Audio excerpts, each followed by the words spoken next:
A wealthy man had been lying in a coma in a hospital bed for months. Dozens of doctors had tried to save him, but then they gave up. His family gradually stopped coming to see him, because everyone believed that this man would never wake up again. But there was one person who never gave up. Her name was Emma, a poor young woman who worked as a cleaner at the hospital. She had no money, no power, no one even cared about what she thought. But every day Emma still walked into room 411. She cleaned the windows, straightened his blanket, replaced the wilted flowers, and most importantly, she kept talking to him as if he could hear her, because her father had once taught her. Never assume that silence means someone is no longer there. Emma didn't know that the man lying motionless in that bed had actually heard every word she said. He heard her talk about her father. He heard the pain she had never told anyone else about, and he heard her promise, "I won't leave you alone." Until one morning, his finger suddenly moved. Emma froze. She took an alphabet board and placed it in front of him. It took him nearly an hour just to spell out the letters D, E, S, M, O, N, D. Emma realized that it was Desmond's name, someone from his own family.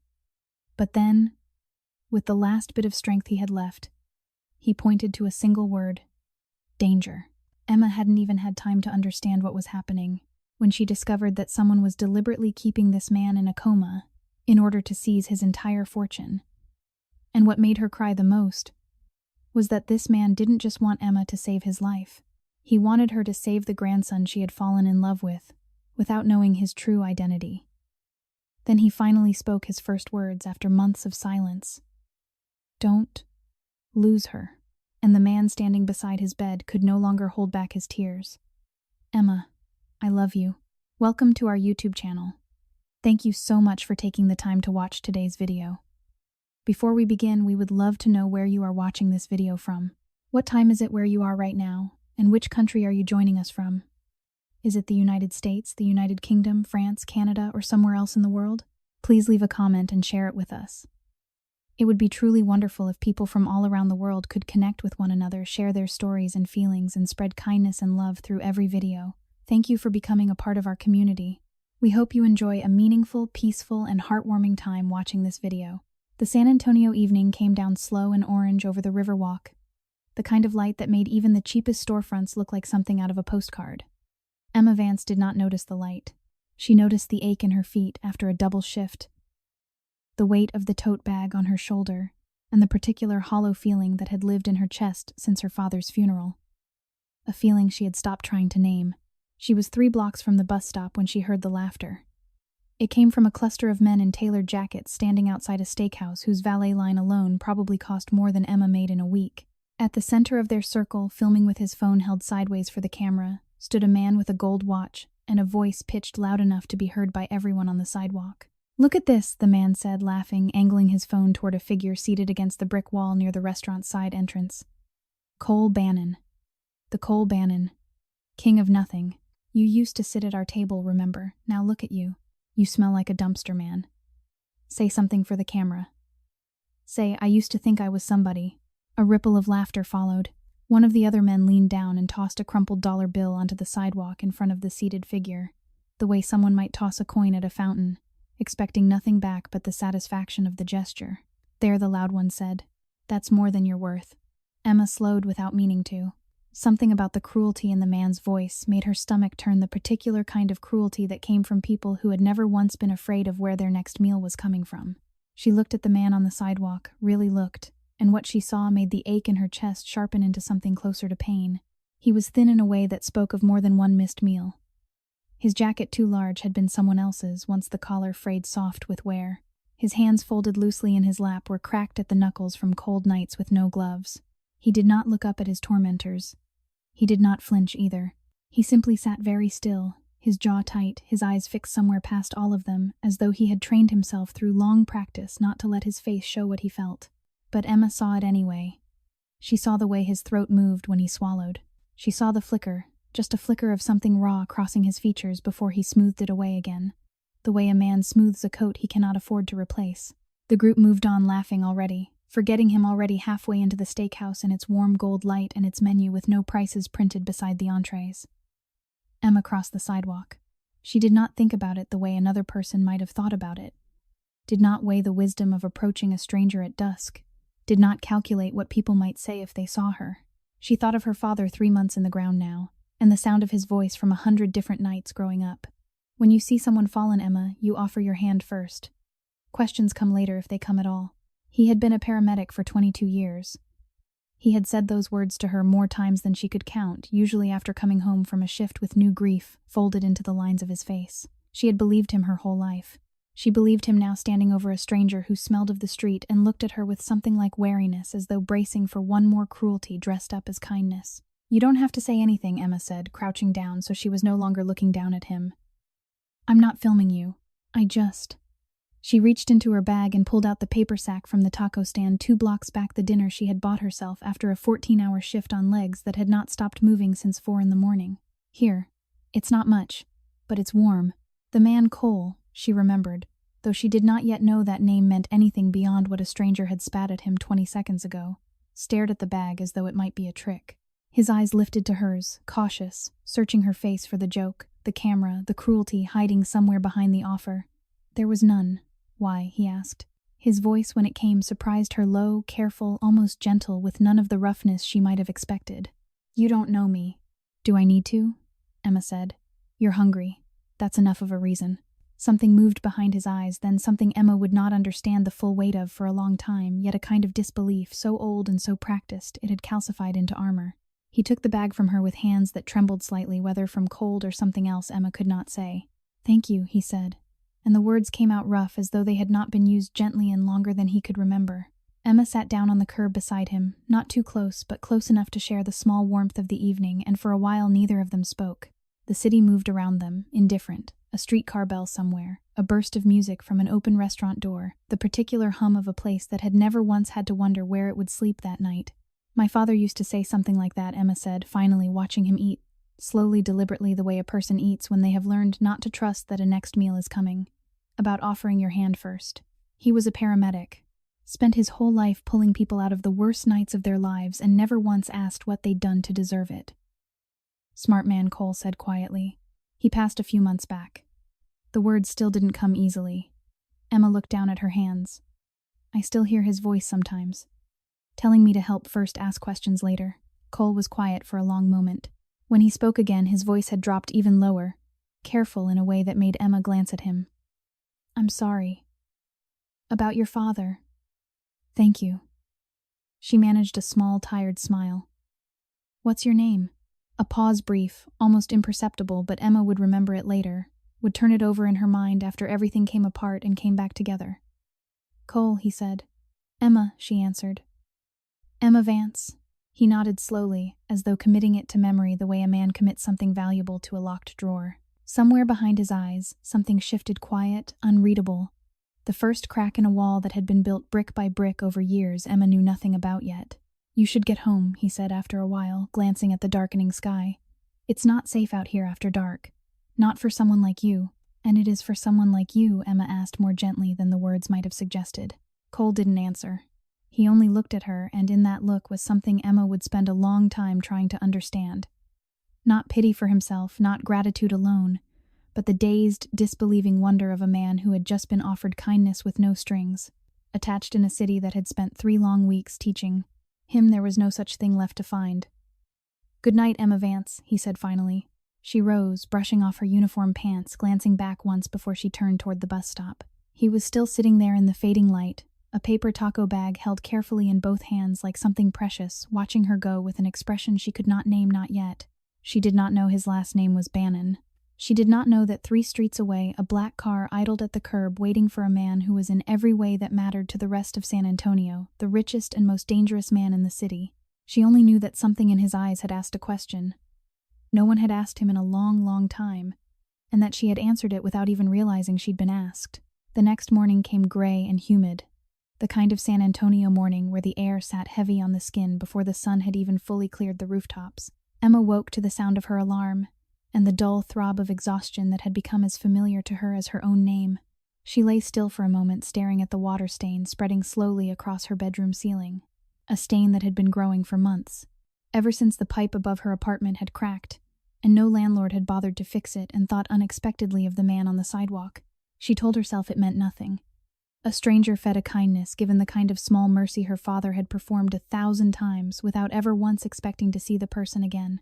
But when she left for her shift that afternoon, she found herself walking 2 blocks out of her way past the steakhouse with its gold light and its valet line just to see. He was there.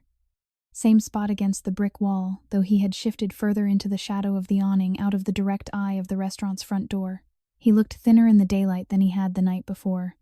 The hollows beneath his cheekbones more pronounced his hands when he lifted one to shield his eyes from the sun, shaking faintly with what Emma recognized from years of watching her father come home from calls. As the particular tremor of a body that had not eaten enough in far too long, she did not plan what happened next. She simply crossed the street again the way she had the night before, and sat down on the curb beside him without asking permission, because some part of her understood without being told that asking would only give him the chance to send her away out of pride. "You're still here," she said. "Where else would I go?" His voice was quieter than she remembered, worn down by a night with no shelter but the recessed doorway of a business that had likely called the police on him more than once.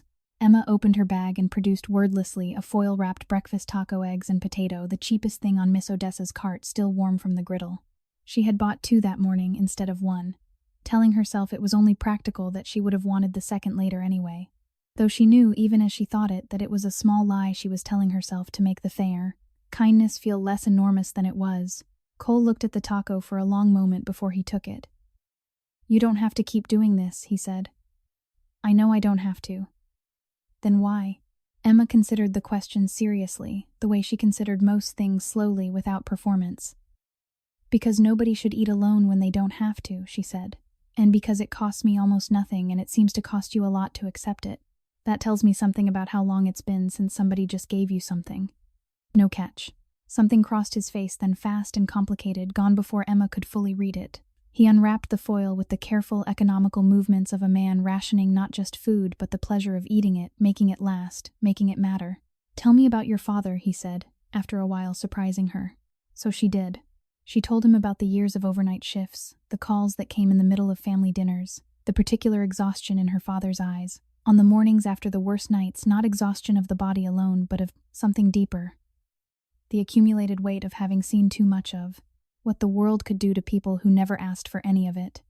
She told him about the funeral, small and quiet, paid for with money she did not entirely have, the church half empty because her father had spent more of his life giving to strangers than building a wide circle of his own.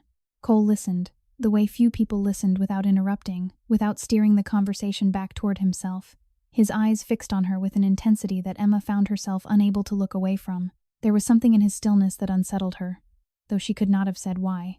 A kind of attention too careful, too complete for a man who had, by every visible measure, nothing left to lose, and no reason to care so deeply about the small griefs of a stranger. "He sounds like he was a good man," Cole said finally. "He was. Sometimes I think he was too good for how hard the world was to him." Emma glanced sideways. "What about you? Do you have people? Family?" The question landed somewhere Emma could not see, and for a moment Cole's face went very still, the careful blankness of a man closing a door before anyone could glimpse what was behind it. "Not anymore," he said. "Not really. I'm sorry. Don't be." His voice had gone rough at the edges. It was a long time ago, but it did not sound like a long time ago. It sounded to Emma's ear, an ear trained young by a father who had taught her to hear the difference between what people said and what they meant, like a wound still raw beneath the scar tissue, something carried every single day and simply never spoken of. They sat together until the light began to change the gold of late afternoon, deepening toward evening. And when Emma finally rose to leave for her shift, Cole looked up at her with an expression she would turn over in her mind for days. Afterward, not gratitude alone, though there was gratitude in it, but something closer to disbelief, as though he were still waiting even now for the moment she would reveal some hidden motive, some price attached to all this kindness that he simply had not yet been asked to pay. "You'll come back?" he asked, and the question came out smaller than anything he had said, yet almost boyish in its uncertainty, at odds with the broad set of his shoulders and the quiet, watchful weight of his presence. "Tomorrow," Emma said. "If you're still here, I'll be here." She did not know, walking away toward the bus stop in the fading light, that a black sedan had been parked at the far corner of the block for the better part of an hour, its engine idling low, its driver watching the exchange with narrow, careful eyes. She did not know that the man behind the wheel, broad-shouldered, silver at the temples, moving with the stiff, deliberate care of someone nursing an old injury, had been instructed to observe and report and say nothing. Sean Malone had known Cole Bannon since they were both boys in the same crowded group home on the east side of the city, two children who had learned early that the world did not hand out safety for free, that you built it yourself, brick by brick, or you learned to live without it. He had watched Cole build an empire from nothing. He had watched him bury more grief than any one man should be asked to carry. And in 20 years of loyal service, first as a boy who fought for him in the yard, later as the head of his security, the only man alive, Cole trusted without reservation. Sean had never once seen him look at another human being, the way he had just watched him look at the woman walking away down the sidewalk. It worried him more than he wanted to admit. He waited until Emma had disappeared around the corner before he pulled the sedan forward, easing it to a stop just out of Cole's line of sight, and made a single phone call. "I need everything you can find," he said quietly, on a woman named Emma Vance. He did not yet know what he would find. He did not know that the answer, when it came, would reach back further than either of them could have imagined, into a warehouse fire, a dying mother's warning, and a debt neither man had known he was still carrying. But that would come later. For now, there was only the fading light over San Antonio, and a man in a doorway holding an empty foil wrapper, as though it were something worth keeping. A few days passed before Emma noticed the car. It was not obvious, nothing so clumsy as a vehicle idling too long in the same spot, or a stranger loitering outside the hospital's staff entrance. It was subtler than that, a black sedan 2 blocks from the taco cart in the mornings gone by the time she looked twice. A man with silver hair and a careful limp, who seemed more than once to be walking the same stretch of sidewalk she walked, though always at a distance, always looking somewhere else the moment her eyes drifted toward him. She did not mention it to Cole. Some instinct told her he already knew. Their afternoons together had settled into something like a ritual by then. Not quite friendship, not quite anything Emma could put a simple name to, but a quiet hour most days where she brought him food, and he offered her in return the only thing he seemed to have plenty of: his full, undivided, braided attention. He asked about her shifts at the hospital. He asked about her mother and her younger sister Chloe, though Emma noticed he never offered much about his own family beyond the same careful, closed-off silence he had given her the first time she'd asked. He never once asked her for anything. That, more than anything else, was what kept her coming back. The strange, disarming fact that in a city full of people who wanted something from her, this one man who had nothing wanted nothing at all. She did not know that 3 miles away, in a glass-walled office on the top floor of a building bearing his own name, Cole Bannon stood at the window with his jaw tight and a single manila folder open on the desk behind him. Sean had not slept the night before delivering it. 20 years in this line of work had taught him patience, discretion, the particular art of digging quietly into a person's history without leaving a mark anyone could trace back to him. But nothing had prepared him for what the digging had turned up this time, and he had read the file through twice more before he could bring himself to hand it over. "Sit down," he said when Cole did not move from the window. "Just tell me, Cole. Tell me, Sean." Sean exhaled slowly, the old wound in his chest aching the way it always did when the weather turned or his own nerves got the better of him. He opened the folder on the desk, smoothing it flat with one broad hand, and turned it so the photograph clipped to the top page faced Cole directly. It was old, faded at the corners, the color gone slightly yellow with age, but unmistakable. A young paramedic in a county uniform kneeling beside a stretcher, his hand resting on the shoulder of a boy too thin for his own frame, a boy with a split lip and a bruise blooming dark across one temple, staring at the wide camera with the flat, wary eyes of a child who had already learned not to trust rescue. Cole did not move for a long moment. When he finally crossed the room and picked up the photograph, his hand was not entirely steady. "Where did you get this, county archive?" "Sealed incident report, 20-some years old." It took some convincing to get a look at it. Sean's voice had gone low, careful, the voice of a man delivering news he already knew would cut deep. "The paramedic's name is Daniel Vance." The name landed in the room like a struck bell. Cole's eyes lifted slowly from the photograph. "Emma's father," he said. "Emma's father." Sean nodded once. "I ran the name after I saw the two of you together the other night. Wanted to make sure she wasn't a problem. What I found instead was this." He tapped the report. "The night your parents were killed, the fire at the old warehouse on Frio Street, the official report says the responding units found no survivors on scene besides the boy. Says the child was transported, treated, and released into county custody. That's the version that made it into every file since. That's not what happened." "No," Sean said quietly. It's not. Daniel Vance was first on scene. His personal notes, the ones he never filed, the ones I only found because somebody at the county forgot to purge an old backup, say he pulled a 12-year-old boy out of that building half conscious and covered in blood that wasn't his own, and instead of radioing it in the normal channel, he drove that boy 40 minutes out of his own way to a private clinic. He trusted, paid the bill out of his own pocket, and told no one. Not the department, not the police, not a soul. He wrote, Sean's voice caught just slightly. He wrote that the boy told him, half delirious, that the men who did it were still looking for him, that if anyone official knew he'd survived, they'd finish the job. Cole set the photograph down very carefully on the desk as though it might shatter. The memory did not come to him whole. It never had, not in 20 years of trying to piece it back together. It came the way it always did, in fragments. The smell of smoke thick enough to taste the roar of a structure collapsing somewhere behind him. A stranger's arms lifting him like he weighed nothing at all. A voice, low, steady, impossibly calm, saying, "I've got you, stay with me.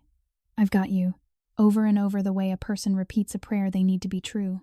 He had never known the man's name.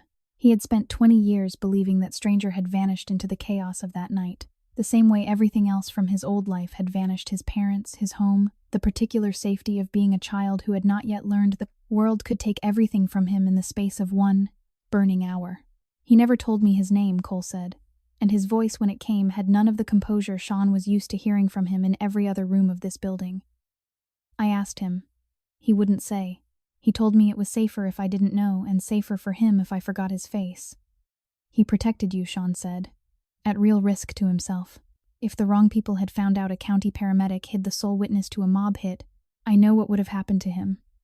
Cole's hands had curled into fists at his sides, the muscles along his jaw standing out sharp. "He'd be dead. He kept his mouth shut for 20 years, and he'd be dead if they'd ever found out, and I didn't even know his name."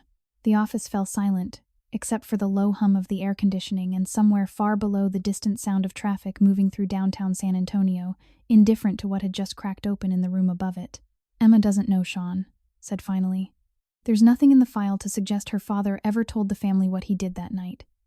Whatever kept him quiet all those years, he kept it from them too." Cole picked the photograph back up, studying the boy's face as though he were looking at a stranger, which, in every way that mattered, he was. 12 years old. Half-starved even before that night, if he was honest with himself. The group home had never had enough to go around, and what little there was rarely made it to the smallest, quietest children first. He remembered cold. He remembered it more clearly than almost anything else from that year. The particular, bone-deep cold of sleeping in a building with broken heating, the ache of a stomach that had learned not to expect to be filled, the strange, humiliating relief of a stranger's coat draped over his shoulders in the back of an Estana, back of an Apris. Ambulance that was never supposed to have existed. "She fed me," he said quietly, more to himself than to Sean. 3 nights running, she sat down on a curb and fed a man she thought had nothing, and she has no idea that her own father already saved my life once for nothing and never told a soul, not even her." "Cole." Sean's voice carried a warning now, careful and low. "I need you to hear me. I don't know this woman. I don't know what she wants or if she wants anything at all. All I know is that whatever this is, whatever's happening between you two, it isn't simple anymore. It never was going to be simple. Not with a history like this sitting underneath it." Cole did not answer right away. He stood at the window again. The folder opened behind him, the city spread out below in the gathering dusk. A city that had no idea the man looking down on it from the top floor of one of its tallest buildings had once been a half-dead child in the back of an unmarked ambulance, kept alive by a debt he had never known he owed, and was only now, 20 years too late, beginning to understand he could never fully repay. "I need to see her," he said finally. "Cole, tonight, Sean." Sean studied his friend for a long moment, taking in the tightness around his eyes, the particular stillness that came over Cole, only in the rare moments when the wall he kept around himself threatened to crack entirely. He had seen that look only a handful of times in 20 years, and every time it had preceded something Sean could not talk him out of. "Then I'm coming with you," he said. "Somebody has to make sure you don't lose your head over this before we understand what we're actually dealing with." Outside, the last light was draining out of the San Antonio sky, turning the river gold and then gray, and somewhere across the city, in a small apartment with a water-stained ceiling, Emma Vance was getting ready for another overnight shift, entirely unaware that the quiet stranger she had been, feeding out of simple kindness, was at that very moment standing in a glass office 20 stories above the city. holding a photograph of himself as a dying child, and finally understanding exactly whose daughter had found him. The knock came just after Emma's shift ended close to midnight. 3 soft raps against the door of her apartment that made her freeze halfway through unlacing her sneakers. She was not a woman who startled easily. 3 years on a hospital floor had trained the fear mostly out of her, replaced it with the calm, assessing steadiness her father had always praised in her, but something in the particular quiet of the room knocked the restraint of it, made the back of her neck prickle. Before she had even crossed the room to look through the peephole, Cole stood in the hallway. For a moment, Emma simply stared disbelieving because the man on the other side of the door bore only a passing resemblance to the one she had been feeding on a street curb for the better part of a week. He wore the same worn jacket, the same tired posture, but something in his face had changed, a rawness she had not seen in him before. The look of a man who had spent the last several hours wrestling with something too large to hold. Steady. She opened the door. "It's late," she said, though it was not quite a question and not quite an invitation either. "I know. I wouldn't have come if it could wait." His voice was unsteady in a way she had never heard from him. Is it all right if I come in for a few minutes? I need to tell you something, and I don't think I can say it standing in a hallway." Something in his tone made the refusal die on Emma's tongue before it fully formed. She stepped back, letting him into the small apartment, aware suddenly of every crack in the ceiling, every second-hand piece of furniture, the particular poverty of a home she had never been ashamed of, until this exact moment, standing beside a man whose eyes seemed to take in every detail without a flicker of judgment. "Sit down," she said, gesturing to the worn armchair that had been her father's. "You look like you're about to fall over." Cole sat, but he did not relax. He held himself the way a man holds himself in the moment, before confessing something he has rehearsed, and still cannot make sound easy. "Your father," he said finally. "Daniel Vance. He was a paramedic, county service for over 20 years. Emma's chest tightened. "How do you know that?" "Because 20 years ago, on a night I've spent most of my life trying not to remember, your father saved my life." Cole's hands had come together in his lap, fingers laced so tightly the knuckles had gone pale. "There was a fire. A warehouse fire. I was 12 years old, and everyone who should have protected me that night was gone, and your father was the one who pulled me out of the wreckage when he had no reason to. He didn't just treat me and move on to the next call, Emma. He drove me somewhere private, paid for it himself, and never told a living soul what he'd done, because if the wrong people had found out I survived, they would have come looking, and it would have cost him his life to have hidden me." The room went very still. Emma sat down slowly on the arm of the couch across from him, her mind struggling to hold the shape of what he was telling her. "That's not possible," she said quietly. "My father never, he would have told me. He told me everything. Every hard call, every save, every loss. He never once mentioned pulling a child out of a fire. He couldn't tell you. Don't you see? If he'd told anyone, even you, it would have put both of us at risk. He carried that secret his whole life, and he did it to keep me alive."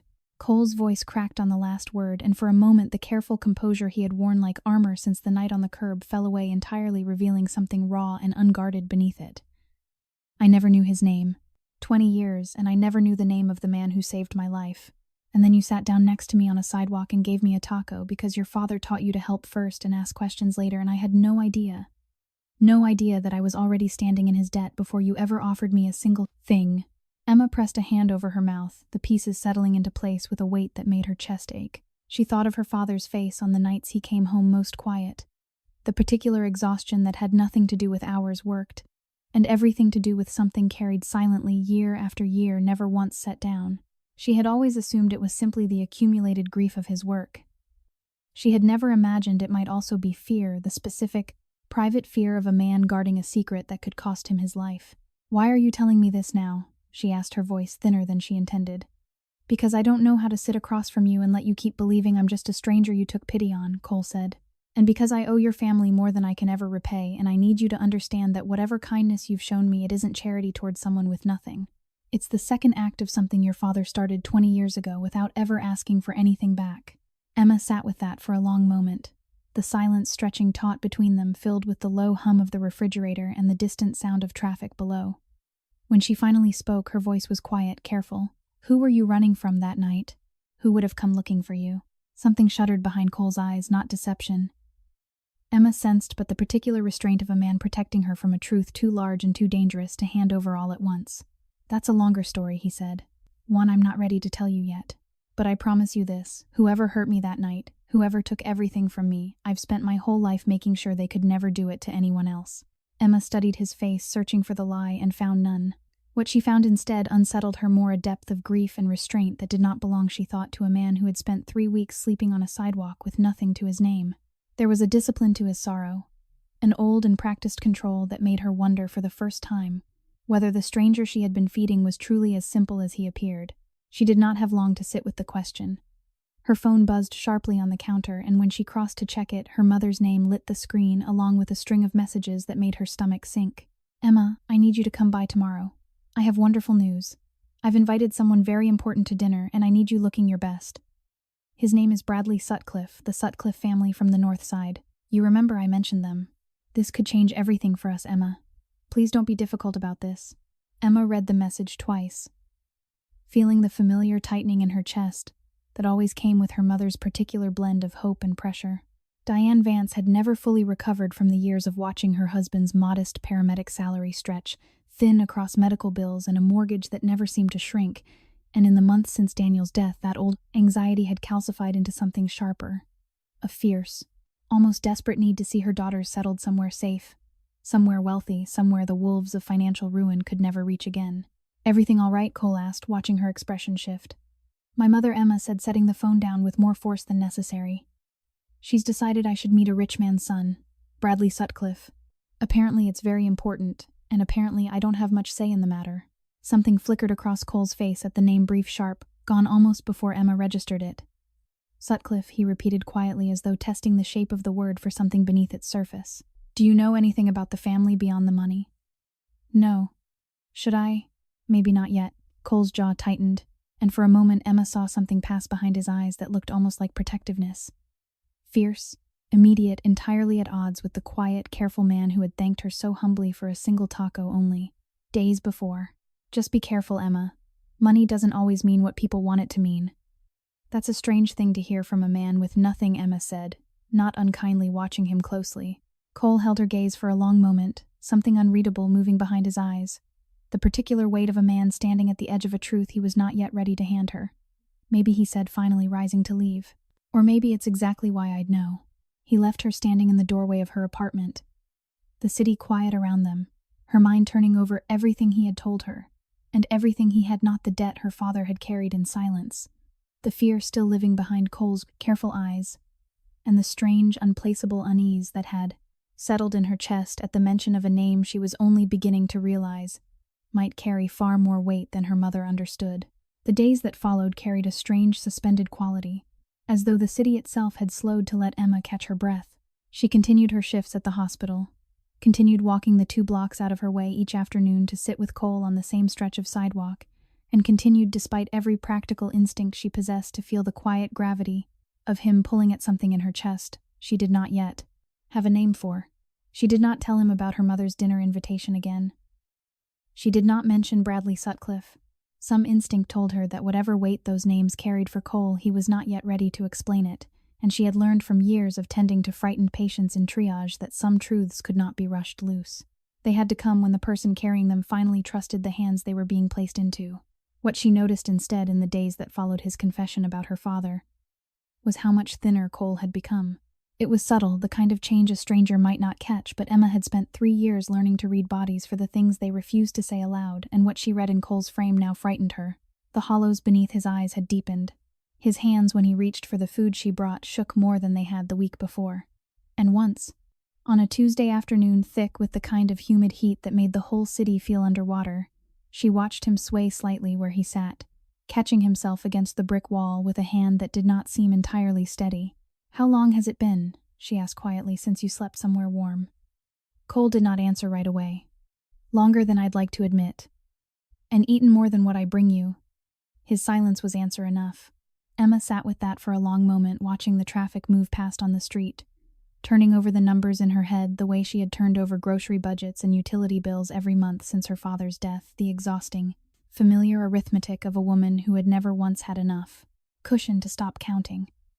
She thought of the envelope in the bottom drawer of her dresser, the one she had not opened since the insurance company's check had cleared 3 weeks after the funeral. $2,000. The last of what her father had left behind after the medical bills from her mother's illness years before had eaten through nearly everything else after the funeral costs had taken their own share after Chloe's community college. Tuition had quietly drained what little remained. It was not much. It had never felt like much sitting in that drawer, a number too small to fix anything and too large to spend carelessly. But it was Emma understood with sudden and startling clarity more than the man beside her had in the entire world. She did not decide it consciously the way a person decides between two clearly weighed options. It arrived instead the way her father's instincts had always arrived in him. A plain, uncomplicated certainty that overrode every argument the frightened, practical part of her mind tried to raise. That evening after her shift, she went home and opened the drawer. The next morning, morning light slanting gold and early across the sidewalk, Emma found Cole in his usual place, and before she could talk herself out of it, before the practical voice in her head could finish listing every reason this was foolish, she knelt down in front of him and pressed the envelope into his hands. Cole looked down at it, uncomprehending for a moment, and then his face changed as understanding arrived. His eyes widening, his jaw going tight, his whole body going very still in the particular way of a man bracing against something too large to absorb standing up. "Emma, what is this?" "It's not much," she said, her voice steadier than she felt. $2,000. It was the last of what my father left. I know it's not a fortune. I know it won't fix everything, but it's enough to get you somewhere warm, maybe find work, maybe start putting something back together for yourself. I can't take this." His voice had gone rough, almost desperate. "Emma, this is everything you have. Your father worked his whole life for this. I won't let you hand it to a stranger on a street corner. You're not a stranger." The words came out before she'd fully thought them through, and once said she found she meant them completely. "I don't know everything about you. I know you're carrying something heavy, something you're not ready to tell me.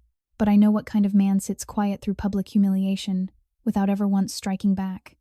I know what kind of man asks about my father before he ever mentions his own grief. That's not nothing, Cole.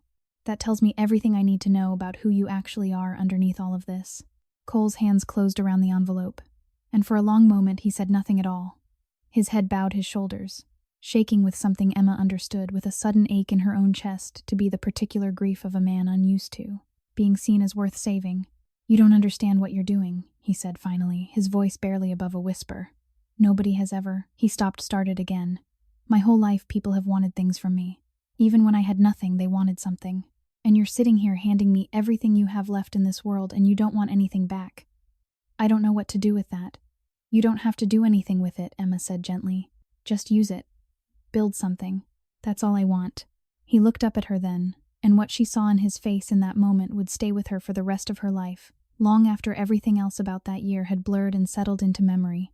A raw, unguarded vulnerability, a man standing at the edge of something he had spent years convinced he would never again be permitted to feel, hope undiluted by suspicion, offered freely by someone who expected nothing in return. "I promise you," he said, his voice thick, "I will find a way to make this worth what it cost you. I don't know how yet, but I promise you that Emma Vance—" She smiled, brushing a strand of hair from her face, embarrassed suddenly by the intensity of his gratitude. "You don't have to promise me anything. Just take care of yourself. That's the only repayment I want." They sat together a while longer in the gathering morning heat, and if Emma noticed that Cole's eyes kept drifting toward the black sedan parked at the far corner of the block, the same one she had noticed following her at a careful distance for over a week now, she said nothing of it, choosing instead to believe for one more quiet hour that the kindness she had just given away had cost her nothing she could not afford to lose. She did not know, walking home that afternoon with her chest lighter than it had been in months, that inside the black sedan, Sean Malone sat gripping the steering wheel with both hands, watching the exchange through the windshield with an expression caught somewhere between disbelief and something far more troubled. He had seen a great many things in 20 years protecting Cole Bannon. He had seen men offer Cole money in exchange for favors, seen women offer affection in exchange for access, seen enemies disguise threats as friendship in 100 different careful shapes. He had never once in all that time seen someone give Cole something with absolutely nothing attached to it, no leverage, sought no advantage, angled for no future debt quietly being built. It should have reassured him. Instead, watching Emma Vance walk away down the sidewalk with her hands empty and her back straight, having just handed away the last of her father's inheritance to a man she believed had nothing, Sean felt the old familiar unease tighten in his chest. Nobody is that good for no reason, he thought, reaching for his phone. Or if they are, God help us all, because Cole is never going to survive what that kind of goodness is about to do to him. He dialed a number he had used only twice before in his life, a contact buried deep enough that even Cole did not know it existed. And when the call connected, his voice was low, urgent, careful. "I need you to dig deeper on the Vance family," he said. "All of them. The mother, the sister, everyone. And I need it by tonight." He did not yet know that the digging would not uncover a threat at all, but something far stranger and far more dangerous. A truth waiting quietly inside a hospital 3 miles away in a room where machines beeped steadily beside a man. A whole world believed could no longer hear anything at all. A few days later, Emma arrived home from a double shift to find her mother already seated at the kitchen table. Phone in hand, her face arranged into an expression Emma had learned over 20-some years to recognize as trouble dressed up as concern. "Sit down," Diane Vance said without looking up. "We need to talk." Emma set her bag down slowly, exhaustion giving way to a familiar wariness. "Mom, I just got off a 14-hour shift. Can this wait until morning?" "No, Emma. It cannot." Diane turned the phone around and Emma's stomach dropped before she had even fully processed what she was looking at. The video had been recorded weeks ago. She recognized the steakhouse awning, the gold light spilling from the entrance, the particular cruelty in the loud man's voice as he circled his phone around a figure seated against the brick wall. It had resurfaced, somehow passed from one account to another, until it landed inevitably in the crowded feed of someone who knew Diane Vance, who had recognized in the background of the clip a face they were certain they had seen sitting on that very same curb with Emma beside him. "Is that you?" Diane's voice had gone tight and thin. "Is that you sitting with that man? Someone sent this to me an hour ago. Half the church group has seen it by now, Emma. Half the church group is asking me why my daughter is spending her afternoons feeding a homeless man on a public sidewalk like some kind of charity case herself." "His name is Cole, Emma," said her exhaustion sharpening into something closer to anger. "And I don't care who's seen the video. I'm not ashamed of feeding someone who's hungry. You should be ashamed of what people think when they see it." Diane's voice rose cracking with the particular desperation Emma had come to associate with her mother's worst fears. The fear of poverty circling back of respectability, slipping through her fingers after years of careful, exhausting effort to hold it together. "Do you have any idea what this looks like? I have spent months trying to build something for this family. I finally get the Sutcliffes interested in you, finally get a chance to see you settled somewhere safe. And you're out there on street corners handing money to strange men who could be anyone. A con artist, a criminal, worse." "He's not a criminal, Mom." Emma's voice had gone low and hard. "He's a man who lost everything the same way we almost did after Dad died. Have you forgotten what it felt like? Counting every dollar, praying the lights didn't get shut off before payday? You want me to look away from someone in that exact situation because it might embarrass you in front of the church group?" Diane's face went pale. Then read the old grief and the old fear rising together in a way that Emma recognized even through her own anger, because beneath her mother's sharp words there had always lived something raw. Something. Emma had never quite learned how to soften. Diane had buried a husband who worked himself thin for a salary that never stretched far enough. She had spent years watching bills pile faster than paychecks could clear them. Whatever cruelty lived in her reaction now, it had been built brick by brick out of a fear too old and too deep to argue away with a single conversation. "I have not forgotten anything," Diane said quietly, her voice trembling now, instead of shouting. "I remember every single night I didn't sleep, wondering how we'd make rent. I remember what that kind of poverty does to a family. Emma, and I am not going to watch you walk toward it with your eyes wide open when there is a way out standing right in front of you." The front door opened before Emma could answer, and Chloe stepped into the kitchen. Phone already raised a smirk tugging at the corner of her mouth that told Emma her younger sister had seen the video too. Had in fact likely been the one forwarded into their mother's phone in the first place. "There she is," Chloe said, dropping her bag onto the counter with theatrical carelessness. "Emma Vance, sidewalk saint. You know people are calling him the beggar in the comments. Real romantic, sis." "Chloe." Emma's voice carried a warning she rarely used with her sister. "What I'm just saying what everyone's already thinking." Chloe leaned against the counter, arms crossed, the particular sharpness in her expression that had grown more pronounced in the months since their father's death, as the old sibling rivalry curdled into something closer, resentment. "You get to play generous with Dad's insurance money while I'm still trying to scrape together tuition. Must be nice having enough left over to throw away on strangers." "I didn't throw it away." Emma's throat tightened. "I gave it to someone who needed it more than either of us did in that moment." "Right. Because a homeless man on a sidewalk needs $2,000 more than your own sister needs to finish her degree." Chloe's laugh was brittle, humorless. You always did think you were better than the rest of us. Saint Emma, Dad's little shadow. That's enough, Diane said sharply, though Emma noticed she did not fully disagree with the sentiment, only with the volume of it. The kitchen fell into a heavy, bruised silence, the kind that settled over a room after words had been said that could not be entirely unsaid. Emma stood very still, feeling the old grief for her father rise up fresh and raw beneath the newer wounds of the moment, and thought with a clarity that startled her of Cole, sitting alone on that sidewalk right now, thin and cold entirely, unaware that his existence had just detonated a small war inside her family's kitchen. I'm not going to apologize for helping him, she said, finally, quiet but unshakable. Dad wouldn't have wanted me to. Your father, Diane said, her voice suddenly very tired, spent his whole life giving pieces of himself away to strangers, and it never once made our lives easier, Emma. I loved him. God, I loved that man more than anything. But I watched what that kind of endless giving did to this family year after year, and I am terrified. I am terrified of watching you walk the exact same road and end up exactly where we ended up. Struggling, counting pennies, burying yourself alive, trying to save everyone but yourself. There was real pain beneath her mother's anger. Emma understood an old wound reopening, dressed up as fury, because fury was easier to hold than grief.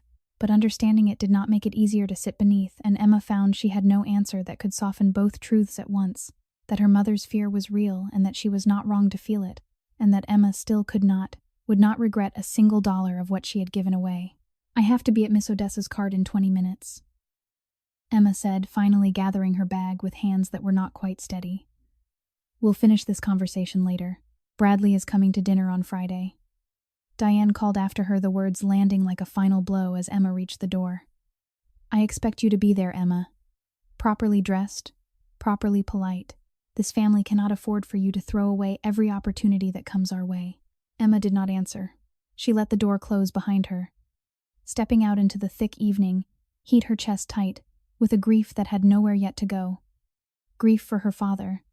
Grief for the easy warmth her family had once had, before poverty and loss had worn it. Thin grief unexpectedly for a man on a sidewalk who did not yet know that loving him even in this small and uncomplicated way had already cost her more than money. She found Cole exactly where she always found him, and something in her face must have betrayed the weight of the last hour, because he rose immediately, concerned, sharpening his features. What happened? Nothing, Emma said, though her voice cracked slightly on the word. Just family. Cole studied her for a long moment, and Emma watched something shift behind his eyes. Not curiosity this time, but a fierce, quiet protectiveness that startled her with its intensity entirely at odds with the humble, careful man she had been, feeding all these weeks. Sit down, he said gently, gesturing to the spot beside him. Tell me. And though every practical instinct told her to keep the wound private, to carry her family's cruelty, the way she carried everything else quietly alone, Emma found herself sitting down on the curb beside him instead, and for the first time since her father had died, she let herself cry in front of someone who had absolutely nothing to offer her but his full, undivided attention. She did not know that somewhere behind Cole's careful, steady comfort, a decision was already forming, one that would within days bring the full and terrible weight of who he truly was crashing down over both their lives, whether either of them was ready for it or not. Toy Thesau Friday evening arrived with the particular tension of a house holding its breath, every surface in the Vance apartment scrubbed and straightened in a way that had not happened since before Daniel Vance's funeral. Diane had spent the better part of the afternoon rearranging the same 3 chairs at the small kitchen table, adjusting the angle of a vase of grocery store flowers, smoothing a tablecloth that had been folded away in a drawer for years, saved for occasions that never quite seemed to arrive until now. Emma stood in front of her bedroom mirror in the one good dress she owned, feeling less like a woman preparing for dinner and more like a soldier dressing for a battle she had already decided not to fight. She thought of Cole, of the way his eyes had held hers the evening before, steady and warm, despite everything, when she had told him quietly that she couldn't come by tomorrow because her mother had arranged a dinner. She couldn't avoid. Be careful, he had said again. The same warning he'd given her the first time Bradley Sutcliffe's name had come up, and something in the low, careful weight of his voice had stayed with her all day. A small, unplaceable unease. She couldn't quite shake loose. The knock at the door came at exactly 7, and when Diane opened it, her whole posture changed, straightening, brightening, transforming in an instant into the version of herself she reserved for company she believed mattered. Bradley Sutcliffe filled the doorway with the easy, practiced confidence of a man who had never once doubted his welcome anywhere he chose to go. He was handsome in the polished, symmetrical way of someone who had spent considerable money maintaining the appearance of effortlessness tailored jacket, a watch that caught the light every time he moved his wrist, a bottle of wine tucked under one arm that likely cost more than Emma's entire grocery budget for the month. Mrs. Vance. He kissed Diane's cheek with practiced warmth. You look wonderful. And this must be Emma. His eyes moved over her with an assessing thoroughness that made Emma's skin prickle, though his smile never wavered. My mother wasn't exaggerating. She said you were lovely. She undersold it. Thank you, Emma said, keeping her voice carefully neutral. Bradley produced with theatrical ease a small wrapped box from his jacket pocket. A bracelet, delicate gold, clearly expensive. The kind of gift meant less for the woman receiving it than for the mother watching the exchange unfold. Diane's eyes widened with unmistakable pleasure as Bradley fastened it around Emma's wrist without quite waiting for permission. Just a small welcome gift, he said smoothly. Consider it the first of many if things go well between us. Dinner unfolded with the particular strain of a performance everyone present understood they were expected to give. Diane laughed too readily at Bradley's stories, tales of business ventures Emma found suspiciously vague on details references to family connections dropped with careful, deliberate weight. Chloe, seated across the table, watched the whole exchange with a hunger in her eyes that Emma recognized and found herself unable to fully resent understanding. Even through her own discomfort, how badly her sister wanted some version of the ease Bradley represented. If you're watching this video and find it interesting and meaningful, don't forget to support our YouTube channel by subscribing or by liking and sharing this video with your friends so they can discover it too. Your support, even simply by subscribing to our channel, is a tremendous source of motivation and joy for our entire team. And now let's continue the story together. So Emma, Bradley said, leaning back in his chair with the relaxed confidence of a man accustomed to holding a room's attention. Your mother tells me you work in housekeeping. At the hospital. I do. Admirable, he said in a tone that made the words sound faintly like an apology on her behalf. Honest work. Though I imagine it must be exhausting all that time on your feet for what is it, minimum wage plus a bit. It's meaningful work, Emma said evenly. I like knowing the rooms I clean help people heal a little easier. Of course, of course. Bradley waved a hand, already moving past the subject as though it bored him. Well, you won't have to worry about exhausting work like that much longer, I'd imagine. Not once things are settled between us properly. Emma set down her fork, something in his easy assumption of a future already decided sitting uneasily in her chest. Things haven't been settled at all, Mr. Sutcliffe. Bradley, please. His smile did not falter, though something colder moved briefly behind his eyes. And I only meant a woman like you shouldn't have to work herself thin for a paycheck. Not when there are better arrangements available. The word arrangement landed strangely in the room, and Emma felt not for the first time that evening the distinct sensation of being discussed as a transaction rather than a person.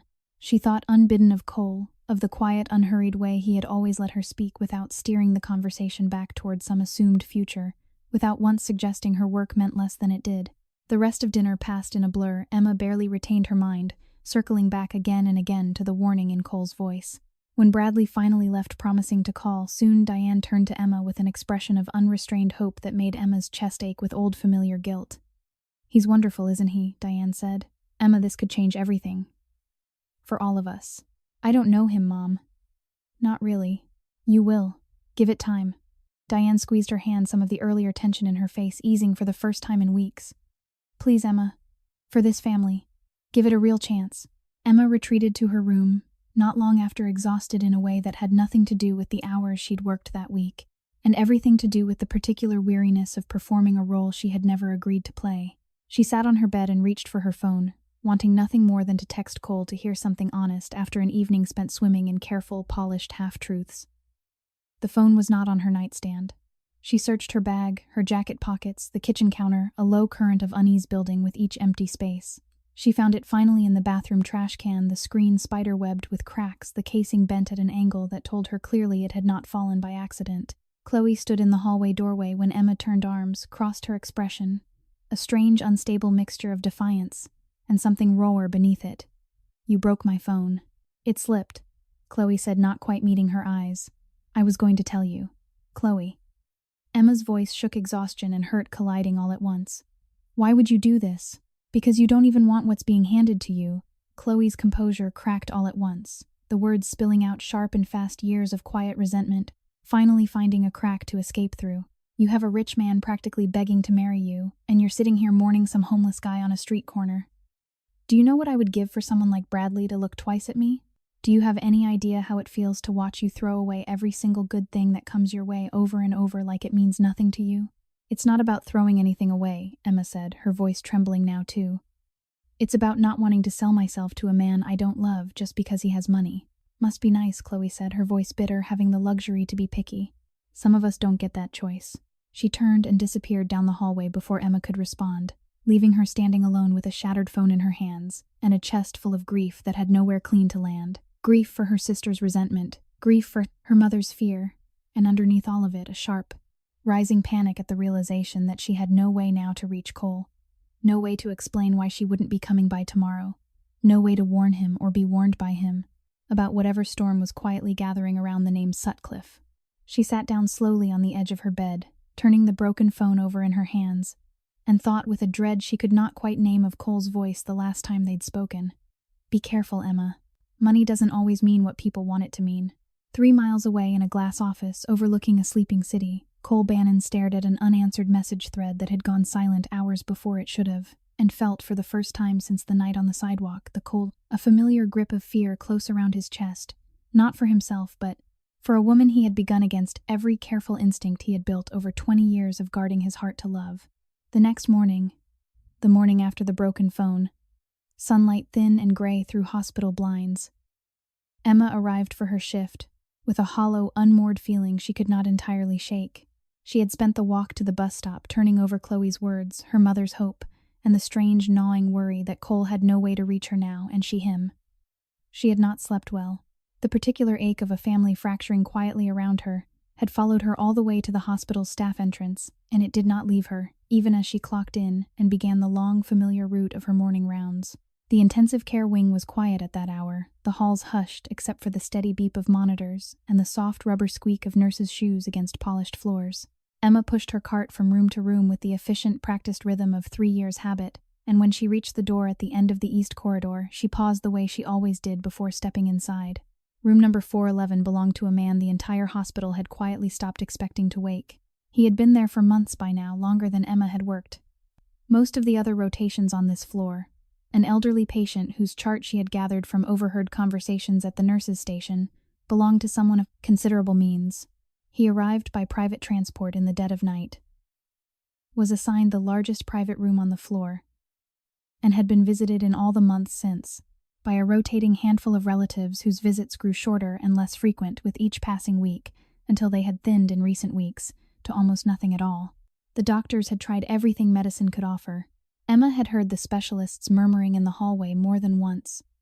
Words like unresponsive, minimal brain activity, no meaningful prognosis for recovery. The careful clinical language doctors used when they had quietly run out of anything, more hopeful to say. The family, from what little Emma had overheard, had begun in recent weeks discussing something else entirely in low voices just outside his door, paperwork, timelines, the particular arithmetic of an estate waiting to be settled. Emma had never been part of those conversations. She was in the hospital's careful hierarchy, invisible in the way housekeeping staff so often were present in every room, trusted with every surface, and yet somehow never quite counted among the people whose opinions mattered in the difficult decisions made around a dying man's bed. But she had never once treated him as though he couldn't hear her. "Morning, sir," she said now. The way she said it every day, wheeling her cart to the side of the room and beginning her quiet, careful work, wiping the windowsill, straightening the blanket at the foot of the bed, refilling the small vase of flowers no one but the nursing staff ever bothered to change. "It's overcast out today. Looks like it might rain later, which I suppose is good for the garden beds outside, even if it does make my walk to the bus stop miserable." She talked to him the way her father had once talked to unconscious patients on the worst calls of his career. Steady, unhurried, without any particular expectation of being heard because, as he had told her more times than she could count, you never really know what gets through Emma. The body remembers kindness even when the mind can't answer back. Never assume silence means nobody's home. She had taken to noticing small things about him over the months, the careful, expensive stitching of the robe hung in his closet. A robe no one ever asked her to launder because no one but Emma ever seemed to think of it. She had noticed once tucked half hidden behind a stack of unread cards on his windowsill. A small framed photograph. A woman with kind eyes and a soft old-fashioned wave in her hair, standing beside a much younger version of the man, now lying so still in the bed. Emma had picked it up once, dusted the frame, and set it carefully back, exactly where she'd found it, close enough that it sat within his sightline had his eyes ever opened. Today, for reasons she could not entirely explain, she picked it up again. "She's lovely," Emma said, quietly turning the frame gently in her hands. "Whoever she is. You kept this close, didn't you, even after however long it's been?" She set it back on the sill, adjusting it so the morning light caught the edge of the glass. "My father used to say a person can tell everything about a man by what he keeps close when nobody's watching. I think that's true of you too, sir. Whoever stopped coming to see you, I don't think it means what they want everyone else to believe it means." She continued her work in silence for a while, the low, steady beep of the monitor, the only sound in the room besides her own quiet movements. She thought, without meaning to, of her own father, of the particular grief of losing someone slowly in pieces, long before the final moment arrived, and felt an unexpected tenderness swell in her chest for this stranger, this man whose family had grown so thin in their visits, whose room had grown so quiet in its waiting. "I don't know your name," she said softly, straightening the edge of his blanket one last time. "Nobody's ever told me, but I hope wherever you are in there that you know somebody still comes in every day and thinks you're worth talking to." She was halfway to the door card in hand when something made her pause.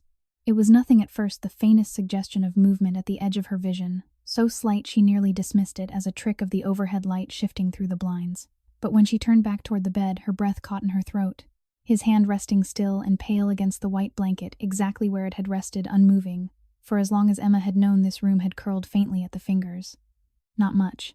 A small, deliberate contraction, the kind of movement Emma had seen 1,000 times, in patients coming slowly up out of anesthesia, patients whose bodies were beginning in small and careful increments to remember how to answer. Emma set the cart down very slowly, crossing back to the bedside with her heart hammering hard against her ribs.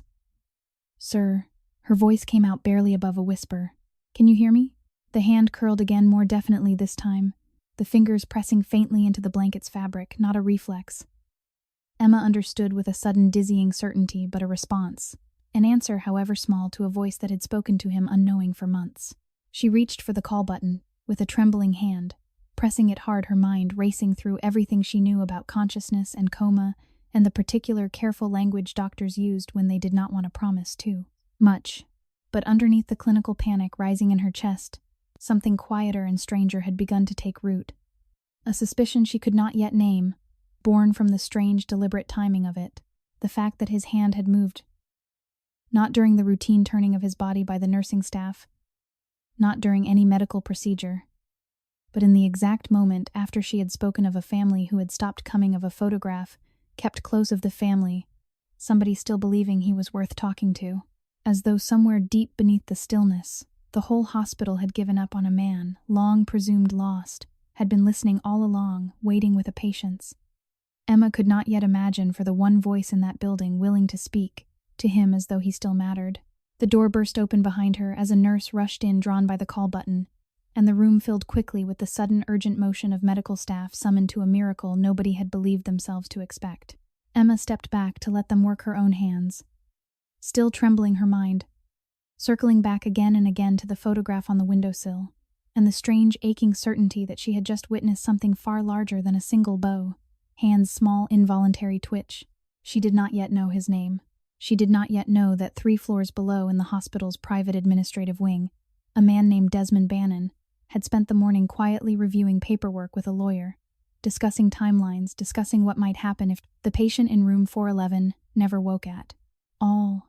She did not know that the photograph she had dusted so carefully week after week showed the late wife of a man the entire city of San Antonio knew by an entirely different name than the one written carefully anonymized on his hospital chart. She only knew, standing in the hallway outside room 411, as the medical team worked behind the closed door, that something extraordinary had just happened in a room the hospital had quietly stopped hoping for, and that whatever came next, she had already, without knowing it, become the one person that stillness had chosen to answer. The hospital moved differently after that morning, a low current of disbelief running through every hallway on the 4th floor. Nurses trading hushed, astonished updates at the station. Doctors who had spoken only weeks before in the flat of careful language of lost causes now huddled around a chart that had, against every prognosis on record, begun to show signs no one had expected to see again. Emma was not permitted back into room 411 that day. She stood outside in the corridor for nearly an hour, after the medical team rushed in, watching through the narrow window in the door. as monitors were checked and rechecked as a neurologist arrived at a near run as the particular electric energy of a genuine, unlooked-for miracle rippled outward through the ward. When she was finally sent back to her rounds, her hands still would not stop trembling. She did not know standing there that 3 floors below in a private conference room reserved for hospital administration, a different kind of tension had begun to unfold, one with far less wonder in it and far more fear. Sean Malone arrived at San Antonio Memorial, a little after noon, moving through the lobby, with the deliberate, unhurried gait of a man who did not wish to draw attention to himself. Though every instinct in his body was pulled taut with urgency, he had been following a thread for 3 days now, a name buried inside Emma Vance's employment file that had at first seemed like nothing more than routine background Patricia Voss RN intensive care, a woman with an unremarkable record, unremarkable finances, until Sean had traced a series of deposits into an account under her mother's maiden name. Deposits that led, after several careful hours of digging Sean would not have been able to explain to a court of law, directly back to a shell company controlled by Desmond Bannon. He had not told Cole yet. He had wanted to be certain first. He found what he needed in a records room 2 floors above the ICU. In a chart he was not, strictly speaking, authorized to view, a chart belonging to a patient admitted under the name Frank B. No last name recorded on the public-facing paperwork, though Sean had recognized the handwriting on an old family document weeks before, and understood with a sick, sinking certainty exactly whose father this belonged to. Cole's grandfather, the man who had built the Bannon name into what it was today, who had stepped back from the family's operations only after a stroke left him hospitalized months ago. A stroke the public understood as devastating, and complete, the kind from which no one truly recovered. But the notes buried in the chart told a different story. A neurologist's private annotation dated weeks into the old man's hospitalization flagged something the family had never been told in plain language: intermittent signs of awareness, inconsistent with a fully unresponsive state eye tracking that should not have been possible. A single instance recorded, and then quietly dismissed, of a nurse reporting the patient's hand moving in apparent response to conversation in the room. Sean read the note 3 times before the full shape of it settled into place, cold and sharp in his chest. Frank Bannon Sr. had not been fully unconscious in months. He had in all likelihood been trapped aware, listening, unable to move or speak, locked inside a body that had stopped answering him for longer than anyone outside this room had ever imagined. And someone, Sean understood with rising horror, had made very sure that note never reached the family. Had made very sure it never reached Cole. He found Emma an hour later, catching her at the end of a hallway as she pushed her cart toward the supply closet, her uniform still faintly rumpled from the chaos of the morning. "Miss Vance." His voice, when he spoke, carried none of the cold reserve he usually kept toward strangers. "My name is Sean Malone. I need a few minutes of your time. It's about the patient in room 411. Emma's guard went up instantly. The black sedan, the silver-haired man on the sidewalk, all of it clicking suddenly into place. "You've been watching me." "I have. I owe you an apology for that, and a great deal more besides." Sean glanced down the hallway, lowering his voice further. "That man in room 411, the one whose hand moved this morning while you were speaking to him, his name is Frank Bannon. He's Cole's grandfather." The floor seemed to tilt beneath Emma's feet. "Cole's... I know this is a lot to take in all at once, but I need you to listen carefully, because I believe you may be the only person in this hospital that man actually trusts." Sean's jaw tightened. "I found records this morning suggesting Frank has shown signs of awareness for weeks, maybe longer, and that those signs were deliberately buried, kept out of his official chart, which means somebody with real influence over his care did not want his family to know he might still be in there. Who would do something like that?" Emma's voice had gone thin with disbelief. "Cole's uncle, Desmond Bannon." Sean's expression darkened. "He's been positioning himself for months to take control of the family's holdings if Frank's condition is ever formally declared permanent and irreversible. There's paperwork already drawn up. A petition to the court timed to be filed the moment 2 independent physicians sign off on a diagnosis with no hope of recovery." He exhaled slowly. "I found a nurse on this floor, Patricia Voss, receiving payments from an account connected to Desmond. I believe she's been managing Frank's care in a way designed to keep him quiet. Sedation levels adjusted more heavily than his baseline chart called for. Reports of improvement quietly filed away instead of escalated." Emma's stomach turned, thinking of every quiet, unremarkable interaction she'd witnessed between Nurse Voss and room 411. A dosage double-checked here. A chart flipped, closed a beat too quickly. Their details she had. never once thought to question because questioning the clinical decisions of licensed staff had simply never been her place. He heard everything she said slowly, the horror of it dawning fully. All those months, every conversation in that room, every visit, every decision made about his own life, while everyone assumed he couldn't hear a word of it. I believe so, yes. And you think he heard his own family talking about Emma's voice caught? About whether to let him die? For the money. Sean's silence was answer enough. Emma pressed a hand against the wall, steadying herself against a wave of nausea and fury. She had not expected to feel so violently on behalf of a man she had known in truth for only months and only ever as a silent, unnamed patient. She thought of every morning she had sat beside his bed, chattering about the weather, about her father, about nothing in particular, never once suspecting that somewhere beneath that terrible stillness, a man had been listening to every word, clinging, perhaps, to the one voice in that building that had never once discussed him as though he were already gone. "I need to see him," she said. "Right now." "You will. But there's something else you should know first." Sean hesitated, something shifting in his expression, the particular discomfort of a man forced to confront the limits of his own judgment. "I've spent the better part of 2 weeks investigating you, Miss Vance, trying to find the catch. The angle.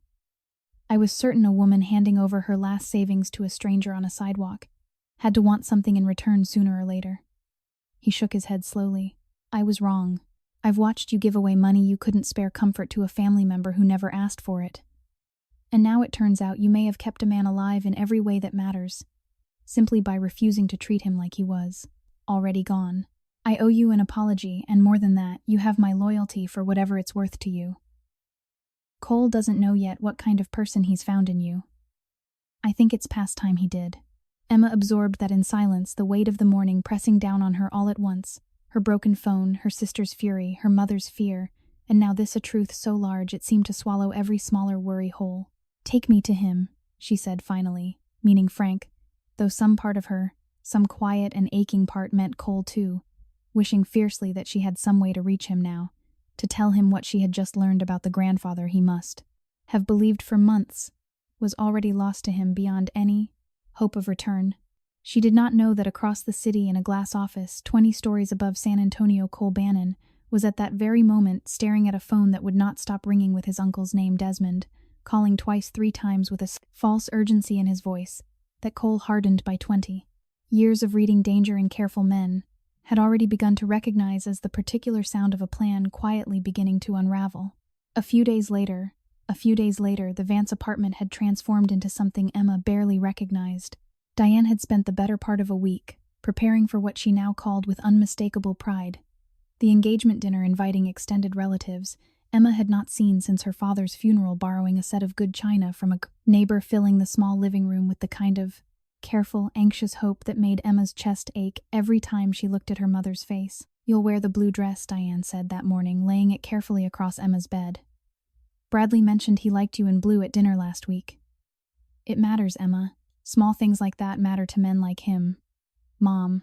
Emma's voice came out tired, worn thin by a week that had already asked more of her than she had left to give. "I never agreed to an engagement.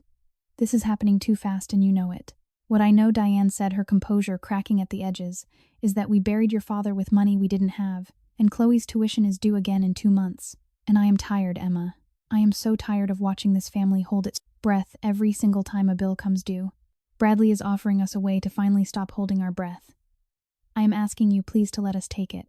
The rawness in her mother's voice silenced whatever protest Emma had been building. She understood, even through her own resistance, the shape of the fear driving her mother forward. A fear built brick by brick, out of real hardship, real grief, real nights spent doing arithmetic that never came out even. She did not know how to argue against that kind of fear without sounding to her mother's ears like a woman choosing sentiment over her family's survival. She said nothing more. She put on the blue dress. By the time Bradley arrived that evening, trailed by his own mother and a photographer Diane had hired at considerable expense to capture the moment properly, the small apartment had filled with the particular brittle cheer of an occasion, built more on hope than on anything solid beneath it. Bradley slipped a ring. Not an engagement ring, exactly. He was careful to clarify with a practiced laugh. "Just a promise for now, Emma, until you're ready for the real thing," onto her finger in front of a room of relatives. Emma barely knew, and the flash of the camera caught her expression a half second. before she could arrange it into something resembling happiness. She excused herself not long after claiming a headache and stepped out onto the small balcony off the kitchen, gripping the railing with both hands, the ring cold and unfamiliar on her finger, her mind circling desperately back to Cole, to the warmth of his voice. The careful honesty of every hour they had spent together, the ache of having no way to reach him now that her phone lay shattered in a drawer. She did not know that 4 miles away, inside room 411 of San Antonio Memorial, a decision far more consequential than any ring was quietly taking shape. Frank Bannon Sr. had continued in the days since his hand first moved beneath Emma's voice to show slow and careful signs of returning awareness enough now that the hospital's ethics board had quietly begun reviewing his case enough that Nurse Voss had grown visibly anxious in her rounds, though she said nothing to anyone that Sean's careful watch had yet caught. The doctors had cautioned patience. True recovery, they warned, especially after what appeared to have been a prolonged locked-in state, could take weeks, months longer, and might never be complete. But Emma, visiting each morning now with Sean's quiet blessing, had begun to notice something the doctors, in their careful clinical language, had not yet named: a growing, deliberate purpose behind the old man's small movements, not random twitches, choices. It was on a gray Tuesday morning, 3 days before Bradley's promise ring settled cold on Emma's finger, that the purpose finally became clear.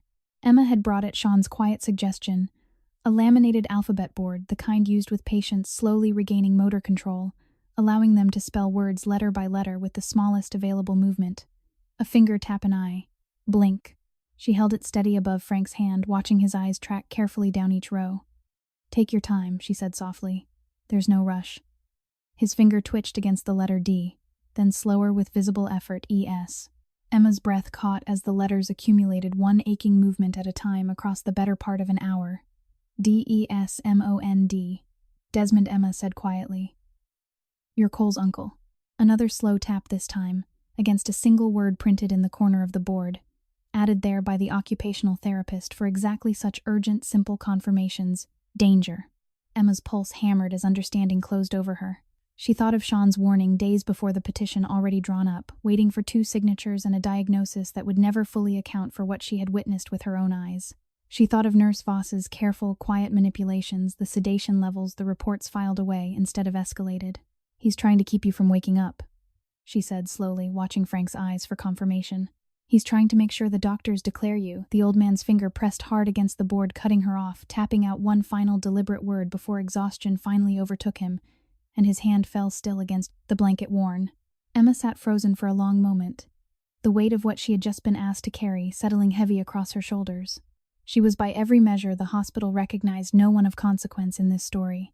A housekeeping aide invisible in the hierarchy of white coats and careful clinical decisions, entrusted with mops and linens, never with the fate of a family's entire fortune.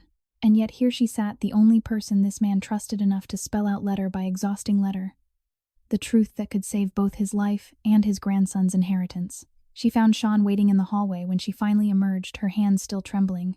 "He wants Cole warned," she said. "About Desmond." He spelled it out himself. "He's been aware this whole time, Sean, aware enough to know exactly what his own family is trying to do to him." Sean's face went hard and pale at once. The particular fury of a man who had spent 20 years protecting his closest friend from every visible threat, only to discover the most dangerous one had been growing quietly inside the family itself.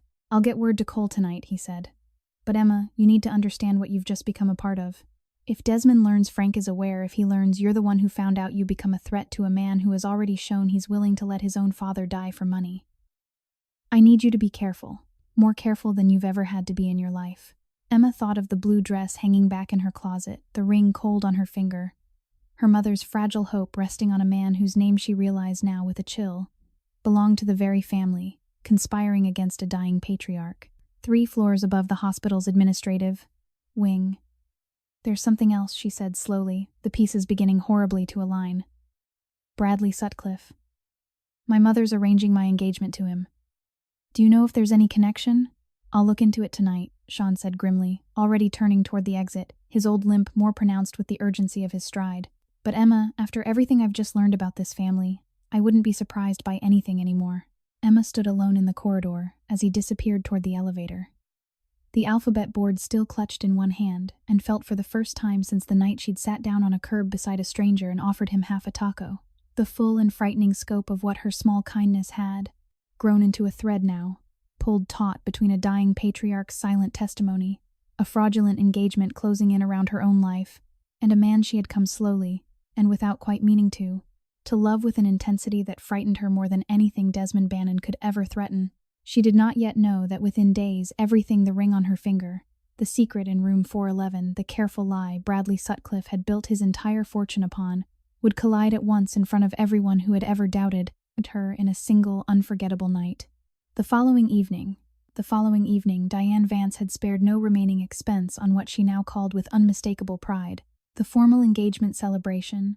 A rented banquet room, downtown tables draped in white linen, a modest string quartet Bradley's family had insisted upon the Cerningly Bradleys. Kind of evening that 3 months earlier, Emma would never have imagined possible for a family still counting pennies against a mortgage. She stood near the entrance in a borrowed dress, the promise ring heavy and unfamiliar on her hand, and watched relatives she barely recognized mingle beneath strings of soft white lights, all of it arranged around a lie she had not yet found the courage to fully name aloud. Sean had come to her apartment the night before, his expression grave, carrying with him the results of a day spent digging deeper into the Sutcliffe family than anyone apparently had thought to dig before. There is no fortune, he had told her plainly. Not anymore. Bradley's father lost most of the family's real holdings years ago in a string of failed investments. What's left is mortgaged 3 times over.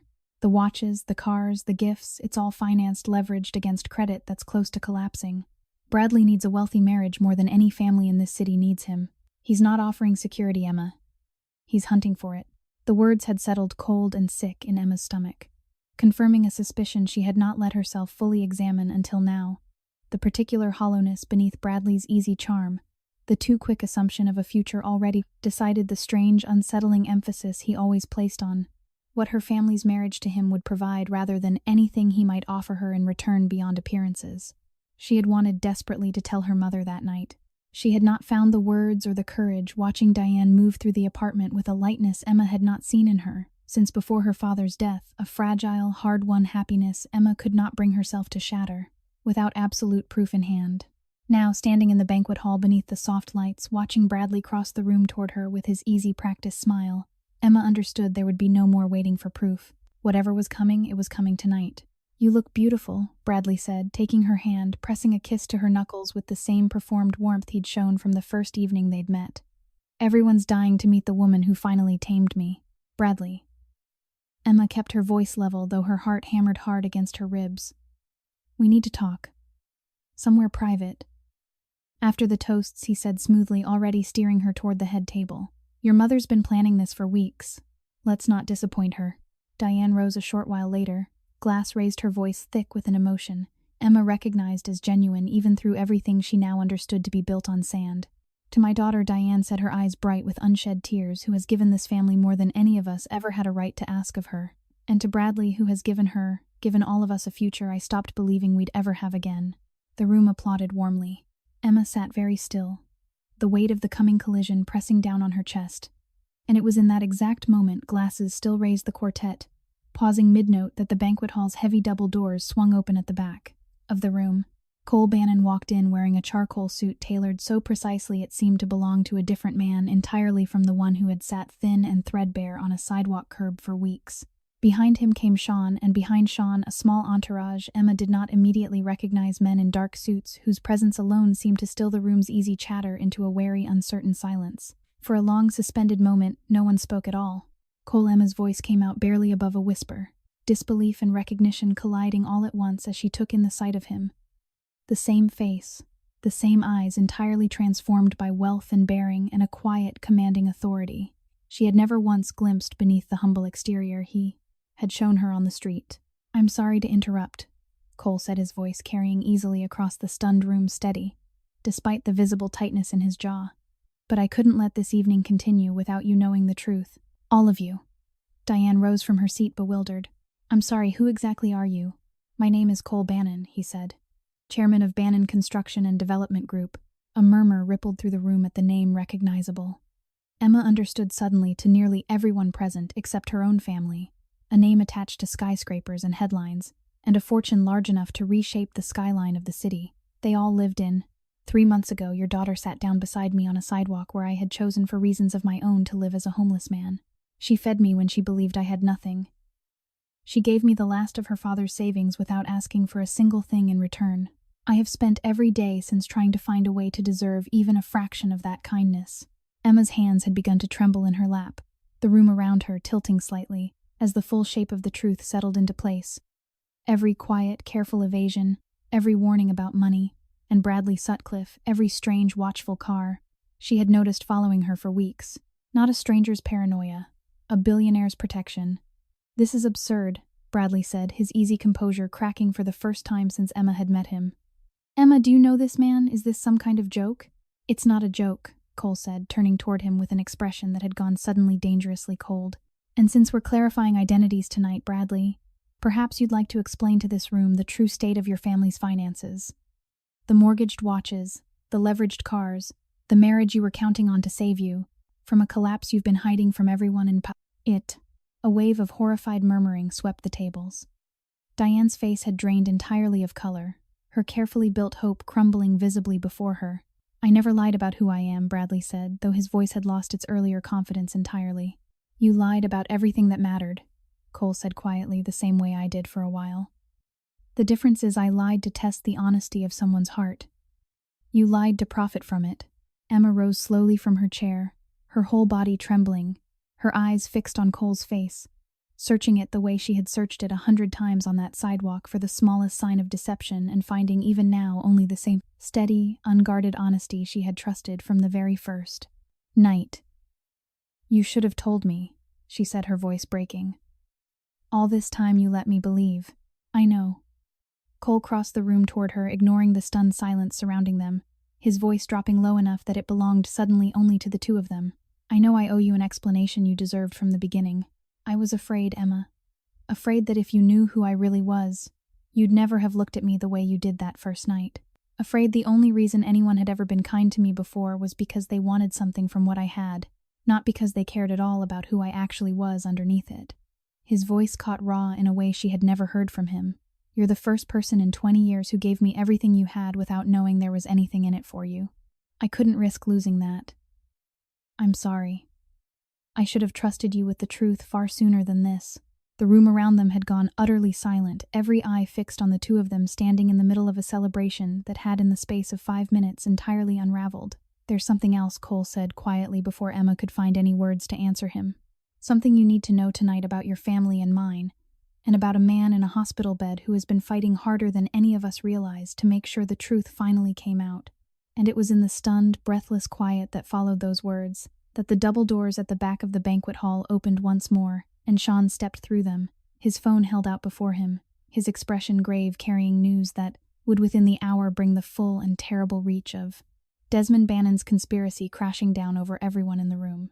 The banquet hall had not yet recovered from Cole's confession when Sean crossed the room, his phone still held out before him, his face carrying the particular grimness of a man who understood that whatever he said next would finish tearing down whatever remained standing in that room. "Cole." Sean's voice was low, urgent. "You need to hear this now. Not later." Cole did not release Emma's hand as he turned toward his old friend. "Say it. 2 things. Sean glanced once around the room, weighing how much could safely be said in front of strangers, then seemed to decide the moment for careful discretion had already passed. "First, the district attorney's financial crimes unit executed a warrant an hour ago on Bradley Sutcliffe's accounts. Wire fraud. Falsified collateral on at least 4 separate loans going back years. They've been building the case for months. They were waiting for tonight, apparently, to make the arrest with the least possible warning." A ripple of horrified gasps swept the tables. Bradley's face had gone the color of old paper, his earlier bravado entirely stripped away, replaced by the particular panic of a man watching a carefully constructed lie collapse in front of every person whose respect he had spent years cultivating. "That's not," he started, but the words died as 2 plainclothes officers who had entered quietly through the same doors Cole had come through minutes before began moving purposefully toward his table. "Bradley Sutcliffe," one of them said, his voice carrying easily across the stunned silence of the room, "we need you to come with us." "This is a mistake," Bradley said, rising unsteadily, his eyes darting toward Diane, toward Emma, toward anyone who might intervene on his behalf. "Diane, tell them this is a misunderstanding. I would never." "The loan documents say otherwise, sir," the second officer said, not unkindly, already reaching for his arm. "You can explain it all downtown. Diane sat frozen at the head table, her carefully arranged hope dissolving before her in real time, watching the man she had believed would finally secure her family's future be led out of the banquet hall in handcuffs beneath the same soft white lights that had 20 minutes earlier illuminated a celebration of his supposed devotion. Emma watched her mother's face crumple, and despite everything, despite every argument they'd had over the last several weeks, felt no satisfaction at all, in being right, only a deep aching grief for the fear that had driven her mother to reach for exactly the wrong kind of safety. "You said two things," Cole said quietly to Sean, once the commotion around Bradley's removal had begun to settle. Sean's expression darkened further. "The second is worse." He lowered his voice, though the whole room strained now to hear whatever remained. "The hospital called 20 minutes ago. Emma's alphabet board sessions with your grandfather, they weren't as private as we hoped." Nurse Voss noticed the sessions increasing in frequency and reported back to Desmond. "He's panicking, Cole. He filed an emergency motion an hour ago with a sympathetic judge he's apparently had in his pocket for months, trying to get Frank declared legally incompetent before anyone can formally document his recovering awareness. If it goes through tonight, it locks Desmond in as sole conservator of the entire estate, regardless of what Frank is later proven capable of communicating." Cole's hand tightened around Emma's, his jaw setting with a hard-controlled fury she had not yet seen from him. "Where is Desmond now?" "At the hospital, with the judge's clerk trying to push the paperwork through before visiting hours end." "Then that's where we're going." Cole turned to Emma, his voice gentling even as urgency sharpened every other line of his posture. "I need you with me. Frank trusts you more than he trusts anyone left in that building, including me. If there's any chance of stopping this tonight, it has to include you." Emma did not hesitate. Whatever confusion, whatever hurt, still lived in her chest from the revelations of the last 20 minutes. None of it mattered more in this moment than the image of an old man locked inside his own silence, watching his family fight over his life while he lay helpless to intervene. "Let's go," she said. They left the banquet hall together, Cole, Emma, Sean, and two of Cole's security detail moving through the stunned, whispering crowd with a purposefulness that left no room for further explanation. Diane called after Emma, once her voice cracking. But Emma did not turn back, understanding with sudden clarity that whatever repair her relationship with her mother needed would have to wait until this larger, more urgent truth had settled. The drive to San Antonio Memorial passed in tense, near-silent minutes, the city lights blurring past the windows as Cole's driver navigated the streets with a speed Emma would on any other night have found alarming. She sat beside Cole in the back seat, his hand still wrapped around hers, and found herself studying his profile in the passing light. The same face she had memorized on a street curb weeks ago, now carrying an authority and a fury she had never once glimpsed in the quiet, humble stranger she'd fed. "I should have told you everything from the start," Cole said quietly, not looking away from the window. "About the fire, about my grandfather, about all of it. I kept thinking there'd be a better time, a safer moment, and there never was one. I'm sorry, Emma. Truly. You can explain everything to me later," Emma said, her voice steadier than she felt. "Right now, let's just save your grandfather." They arrived at the hospital to find the 4th floor already tense, with quiet chaos. A small cluster of hospital administrators gathered outside room 411's door. A well-dressed man Emma did not recognize speaking urgently on his phone near the nurse's station, and Desmond, Bannon himself, standing at the center of it all, his expression carrying the particular strained composure of a man watching his careful plans unravel faster than he could reshape them. "Cole." Desmond's smile when he turned and saw his nephew approaching was thin and brittle. "This isn't necessary. I'm only trying to make sure your grandfather receives proper legal protection given his condition." "His condition," Cole said, his voice dangerously quiet, "is that he's been aware and listening for months, and you've spent that entire time trying to make sure nobody found out before you could seize control of everything he found. Built." "That's a serious accusation," Desmond said, though something had shifted behind his eyes, the particular flicker of a man who understood suddenly that his opponent knew far more than he'd hoped. "It's not an accusation," Sean said, stepping forward, his voice carrying the flat, unshakable certainty of evidence already gathered. "It's documented. Nurse Voss's payments trace directly back to an account under your control. There's a neurologist's note in Frank's chart flagging signs of awareness buried weeks ago, right around the time those payments started." Desmond's composure finally cracked. "You have no idea what you're talking about." "I have every idea," Cole said. "Because I have a woman standing beside me who spent the last week communicating with him directly, letter by letter, and he told her exactly what you've been trying to do." The door to room 411 opened at that moment, drawing every eye in the corridor as a nurse, not Patricia Voss, but a younger woman. Emma, recognized from the day shift, stepped out with an expression of barely contained astonishment. "He's asking for someone," she said, glancing between the gathered group, clearly overwhelmed by the sudden weight of everyone's attention. He's trying to speak. It's faint, but it's real." He said a name, whose name Cole asked, his voice unsteady for the first time all evening. The nurse's eyes moved uncertain toward Emma. Hers. Emma felt every eye in the hallway turn toward her at once. Cole's wide with disbelief and something rawer beneath it. Desmond's flooding with the particular panic of a man watching his last remaining leverage disappear. Sean's quietly triumphant. She stepped past all of them without waiting for permission, pushing through the door into room 411, where Frank Bannon Sr. lay propped slightly higher against his pillows than she had ever seen him, his eyes open, fixed unsteadily on the doorway, waiting after months of silence, after a lifetime of being spoken about, instead of spoken to, for the one voice in that building that had never once given up on him. The room was quieter than Emma remembered it, though the machines still beeped their steady rhythm along the wall, the same soft green light glowing across the monitor she had watched for months, without ever once expecting to see the man beneath it look back at her. Frank Bannon Sr.'s eyes found hers the moment she crossed the threshold, and though the movement cost him visible effort, his head turned slow and deliberate, tracking her the entire way to his bedside. "Sir." Emma's voice came out barely above a whisper, her hand trembling as she reached for his. "I'm here." His fingers curled weakly around hers, the same small, deliberate pressure she had learned to recognize over the past week, though stronger now, more certain. His lips parted, and the sound that emerged was faint, rasped thin by months of disuse, but unmistakably a word. "Taich Ank, you." Behind her, Emma heard Cole's breath catch audibly in the doorway. He crossed the room in 3 long strides, dropping into the chair on the opposite side of the bed. His composure, the same composure that had carried him through a banquet hall confrontation, and an arrest and a confrontation with his own uncle, finally completely breaking. "Grandpa." His voice cracked on the word raw in a way Emma had never heard from him, not even in his most unguarded moments on the sidewalk weeks ago. "I'm here. I'm so sorry it took this long. I'm so sorry I didn't know." Frank's eyes moved slowly from Emma to his grandson, and something in his expression, difficult to read through the lingering weakness, but unmistakable nonetheless, softened with a depth of relief that seemed to carry the weight of every silent, helpless month behind it. "Heard you." Frank managed each word, costing him visible effort. "Both of you. Every day." Emma's chest tightened painfully, understanding all at once the full scope of what those words meant. Every conversation she had ever had in this room, every quiet confession about her father, every small worry spoken aloud to a man she had believed could not hear a single syllable of it, had in the fact been received, held remembered. "You heard Desmond too," Cole said quietly, his jaw tight with barely contained fury. "Didn't you? You heard everything he was planning." Frank's hand tightened weakly around Emma's, his eyes flickering toward the door where the commotion in the hallway had grown louder, more urgent.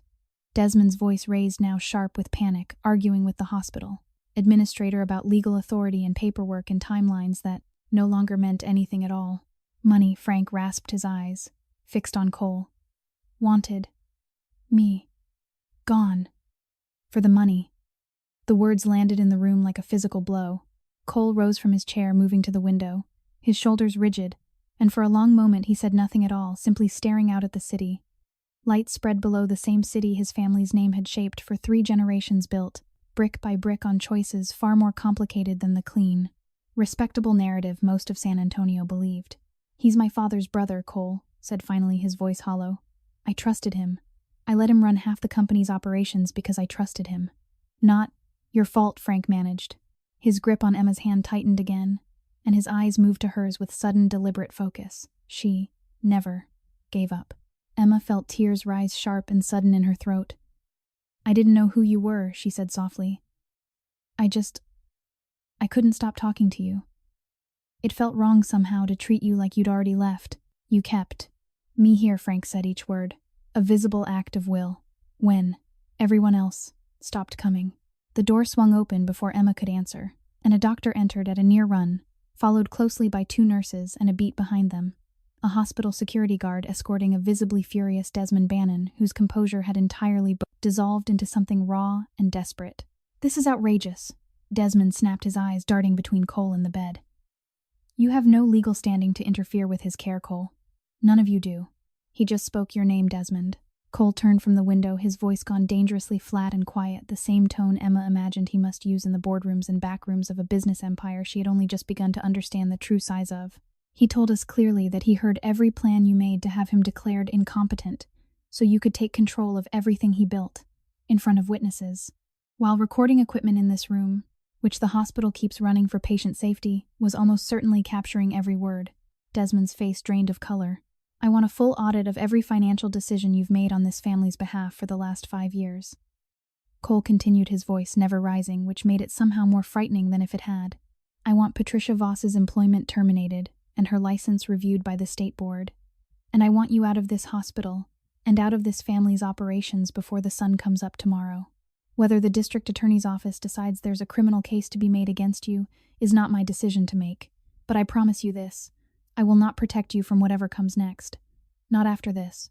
2 hospital security officers stepped forward at a nod from the administrator, and Desmond, understanding at last that every avenue of denial had closed around him at once, allowed himself to be led from the room without further protest, his earlier fury collapsing into something smaller and more. Frightened as the door closed behind him, the room settled into a heavy, exhausted quiet. The doctor moved to Frank's bedside, checking his vitals with careful, astonished efficiency, murmuring something about a full neurological workup in the morning, about cautious optimism, about a recovery that would take time but appeared, against every earlier prognosis, genuinely possible.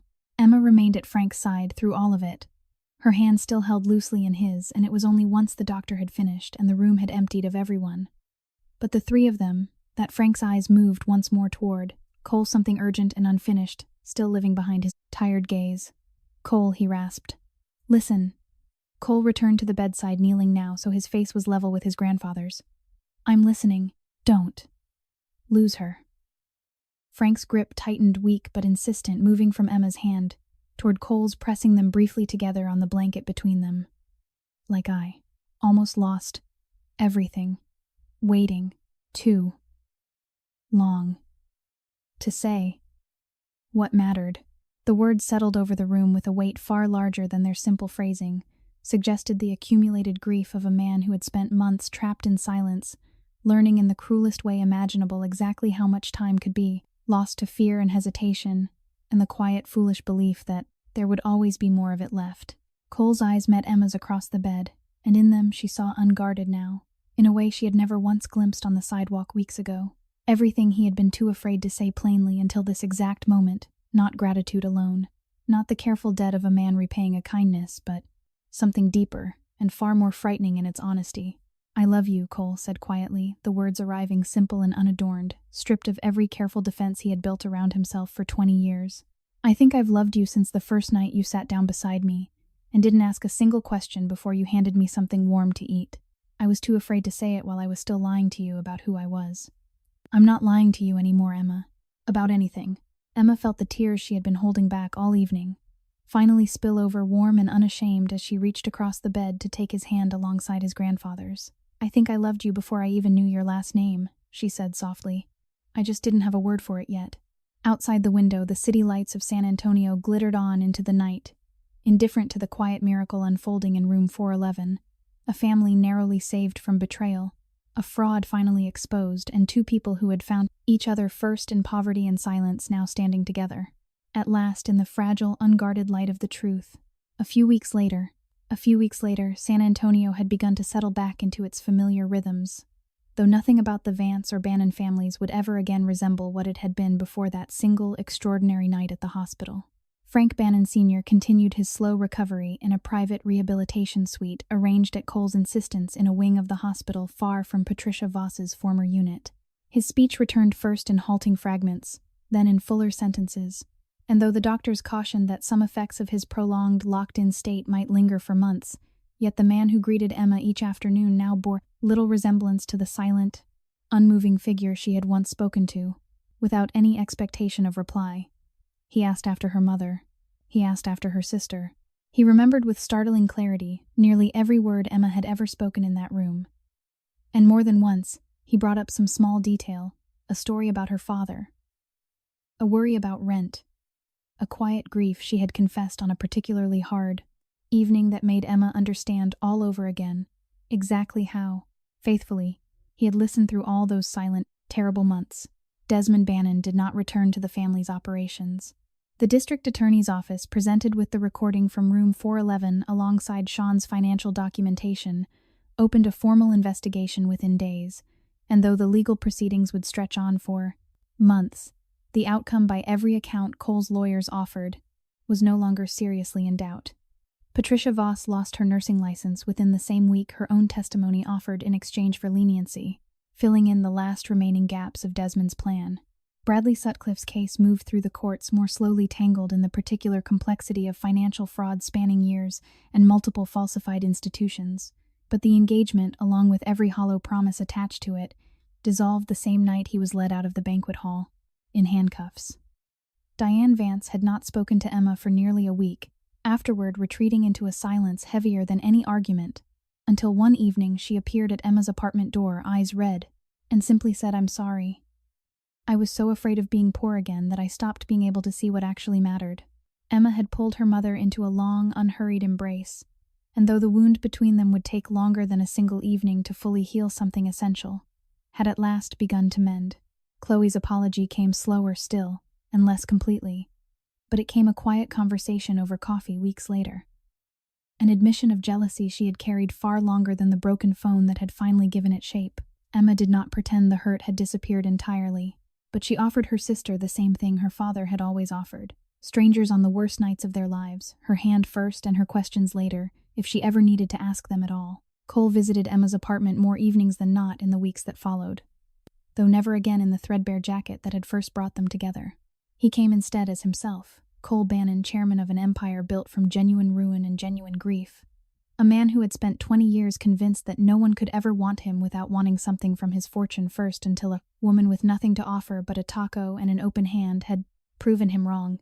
"I keep thinking about what my grandfather said," Cole told her one evening, the two of them seated on her small balcony as the city settled into its evening quiet, the same balcony where she had once stood trembling in a borrowed dress, stranger's ring cold on her finger. "About not waiting too long to say what matters." "You've said it already," Emma said, smiling. "I want to say it properly this time." Cole reached into his jacket, and when his hand emerged, it held not the careful, understated promise ring Bradley had once slipped onto her finger with a photographer waiting to capture the moment, but something simpler, a modest band chosen. He told her later, not for its size or its cost, but because it had reminded him of the paper wrapper around a breakfast taco, warm and unremarkable, and to him, worth more than anything money alone could purchase. "Emma Vance, you found me when I had nothing, and you gave me everything you had without once asking what it might cost you. I don't have a poetic way to ask this. I just know I don't want to spend one more day of my life without you in it. Will you marry me?" Emma did not hesitate. "Yes," she said, laughing through sudden tears. "Yes, of course, yes." A few months later, the wedding took place, not in the grand ballroom Diane had once imagined for Emma's future, nor in any venue befitting the Bannon family's considerable fortune, but in the small community garden behind San Antonio Memorial, where Frank Bannon Sr., recovered enough now to stand with the careful assistance of a cane, walked Emma partway down the aisle himself, insisting over every objection from his doctors that he would not miss this particular honor for anything the world could offer him. Sean stood beside Cole as best man, his old limp steadier than it had been in years, his heart no longer burdened by the particular suspicion that had once made him watch Emma from a distance with narrowed, careful eyes. He had told her not long before the ceremony that he owed her an apology far larger than the one he'd offered in the hospital hallway months earlier, for doubting even briefly that goodness like hers could exist without an angle behind it. Emma had simply hugged him and told him she understood exactly why a man who loved his friend so fiercely would guard him so carefully. Diane wept through the entire ceremony, seated in the front row beside Chloe, both of them dressed simply, both of them present, not out of any calculation of what the marriage might provide, but out of genuine, unguarded joy for a daughter and sister who had found against every hardship the last year, had thrown at her something real. In his toast, Cole spoke of the sidewalk of the taco of a debt he had spent 20 years not knowing he owed, and would now spend the rest of his life trying gladly to repay. He announced to the surprise of no one who had watched the last several months unfold, the founding of the Vance Bannon Foundation, established in memory of Daniel Vance, dedicated to supporting emergency responders and their families, and funding in every county Bannon construction operated, permanent shelters and resources for those the city too often overlooked. the way its founder himself had once been overlooked.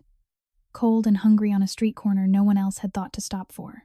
Many years later, when their own children asked about the small, worn photograph kept framed in the Bannon family's front hallway, a photograph of a young woman in a hospital uniform sitting on a curb beside a thin, tired stranger taken, unbeknownst to either of them, by a passerby who had recognized something rare unfolding on an ordinary San Antonio evening, Emma would tell them the same story her own father had once told her, in different words but the same unshakable truth beneath them. When you see someone fallen, offer your hand first. Questions can always come later. And sometimes if you're patient enough and kind enough and brave enough to give without expecting anything back, the answer to those questions turns out to be more extraordinary than anything you could have imagined. Many years later, still on a quiet evening in early autumn, the Bannon family gathered once more at San Antonio Memorial.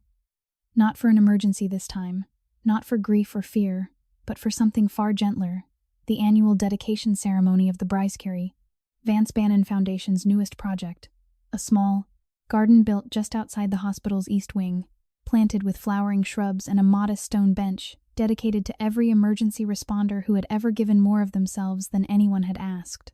Emma stood beneath the same soft evening light that had once fallen across a sidewalk curb, where all of this had begun, watching her husband address a small crowd of hospital staff, foundation volunteers, and a scattering of families whose lives had been touched in one way or another by the work the foundation had funded over the years. Frank Bannon, senior, older now, leaning more heavily on his cane but sharp-eyed and steady in voice, sat in the front row beside Diane. The two of them having grown over the passing seasons into an easy and unexpected friendship, neither had anticipated on the night everything nearly fell apart.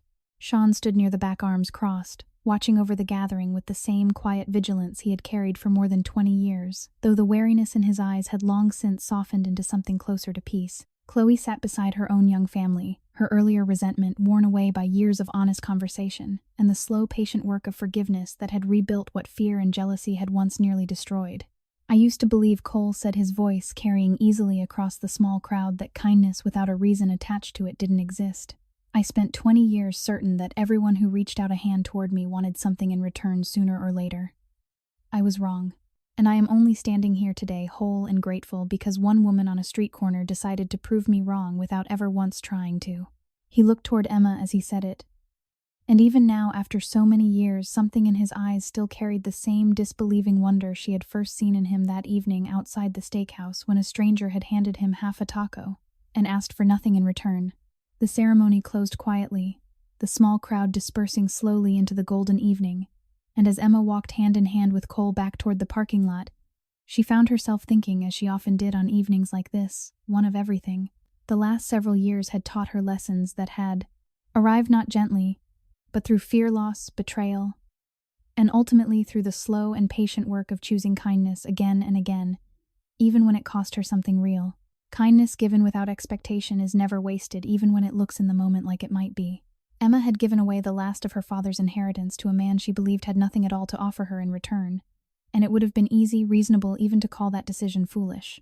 But her father had taught her long before she ever understood why the value of a kindness is never measured by what it returns to you, but by what it protects in someone else, at the exact moment they need it most. The people who guard us most fiercely often do so out of love, even when their caution feels in the moment like doubt. Sean had spent weeks suspicious of Emma, certain that no one could be as good as she appeared, and it would have been easy for Emma to resent that suspicion. But she had come to understand, watching Sean stand loyally beside Cole through every crisis that followed, that his wariness had never been cruelty. It had been the particular, exhausting vigilance of a man who had spent his whole life protecting someone he loved from a world that had rarely been gentle with either of them. Silence does not always mean absence. Frank Bannon Sr. had lain in a hospital bed for months, presumed lost by nearly everyone who visited him, and yet he had heard every word spoken in that room, every fear, every small confession, every quiet act of faith Emma had offered him without expecting a single thing back. His recovery had taught the entire family something. None of them would ever again forget that the people we assume cannot hear us, the overlooked, the dismissed, the quietly suffering, are so often listening more closely than we could ever imagine, and deserve always to be spoken to as though they still matter, because very often they still do. Fear can make good people do harmful things, and understanding that does not require excusing it. Diane's desperation to see her daughter married into security had nearly cost Emma everything: her happiness, her safety, her chance at real love. And yet Emma had come to understand over the years since that her mother's fear had been born from real hardship, real grief, real nights of counting pennies that never quite added up. Forgiveness had not meant pretending the harm hadn't happened. It had meant choosing patiently to rebuild what fear had nearly broken, one honest conversation at a time. True wealth was never about money at all. Cole had built an empire worth more than most people could imagine, and yet he had told Emma more than once in the years since their wedding that the truest riches he had ever known arrived the night a stranger sat beside him on a curb, offered him warmth with no strings attached. Money, he had learned the hard way, could buy comfort, security, even influence, but it could never buy the particular, irreplaceable gift of being seen and valued for exactly who you are, stripped of every title and every dollar attached to your name. And perhaps the deepest lesson of all, the one Emma found herself returning to most often on quiet evenings like this one: never judge the value of a person by what they appear to have or appear to lack. The man she had fed on a sidewalk, believing him to have nothing at all, had turned out to hold more depth of heart, more capacity for gratitude and loyalty and love than any of the wealthy, polished men her mother had once pushed toward her. Appearances, Emma had learned, told you almost nothing true about a person's worth. Only patience, only genuine attention, only the willingness to sit down beside someone and truly listen. That was what finally revealed who a person really was underneath everything the world assumed about them at first glance. As the last light faded over San Antonio that evening, Emma looked up at her husband, at the quiet strength and hard-won humility still living behind his eyes, and thought of her father one final time, of the words that had guided every important decision of her life long before she understood exactly how far they would carry her. When you see someone fallen, offer your hand first. Questions can always come later. She had followed that simple, unglamorous instruction on an ordinary evening outside a steakhouse, expecting nothing, and it had led her through fear and loss and betrayal and healing to a love and a family she could never have imagined possible. She hoped, watching her own children run ahead of her toward the car, laughing in the fading light, that they would carry the same simple lesson forward long after she was gone. That kindness offered freely and without condition remains, in every generation, one of the few forces powerful enough to change the whole shape of a life. Kindness given without expecting anything in return is never wasted, even when it may seem that way in the moment. Those who fiercely protect us often do so out of love, even when their caution may initially look like suspicion. Silence does not mean absence. Always treat those who are forgotten as though they are still listening, because there is a very good chance that they truly are. Fear can cause good people to do hurtful things, and understanding that does not mean condoning it. It means opening the door to forgiveness. And in the end, true wealth is never found in money, but in a heart that knows how to give, and a soul that knows how to appreciate the simplest things in life. Thank you for joining Voices of Auntie Rose throughout this touching journey. Which lesson from today's story touched your heart the most? Leave a comment below this video and share your thoughts with us. Don't forget to like and share this video with your loved ones. Leave a comment and subscribe to the channel so you don't miss the next meaningful stories. See you again in the next video.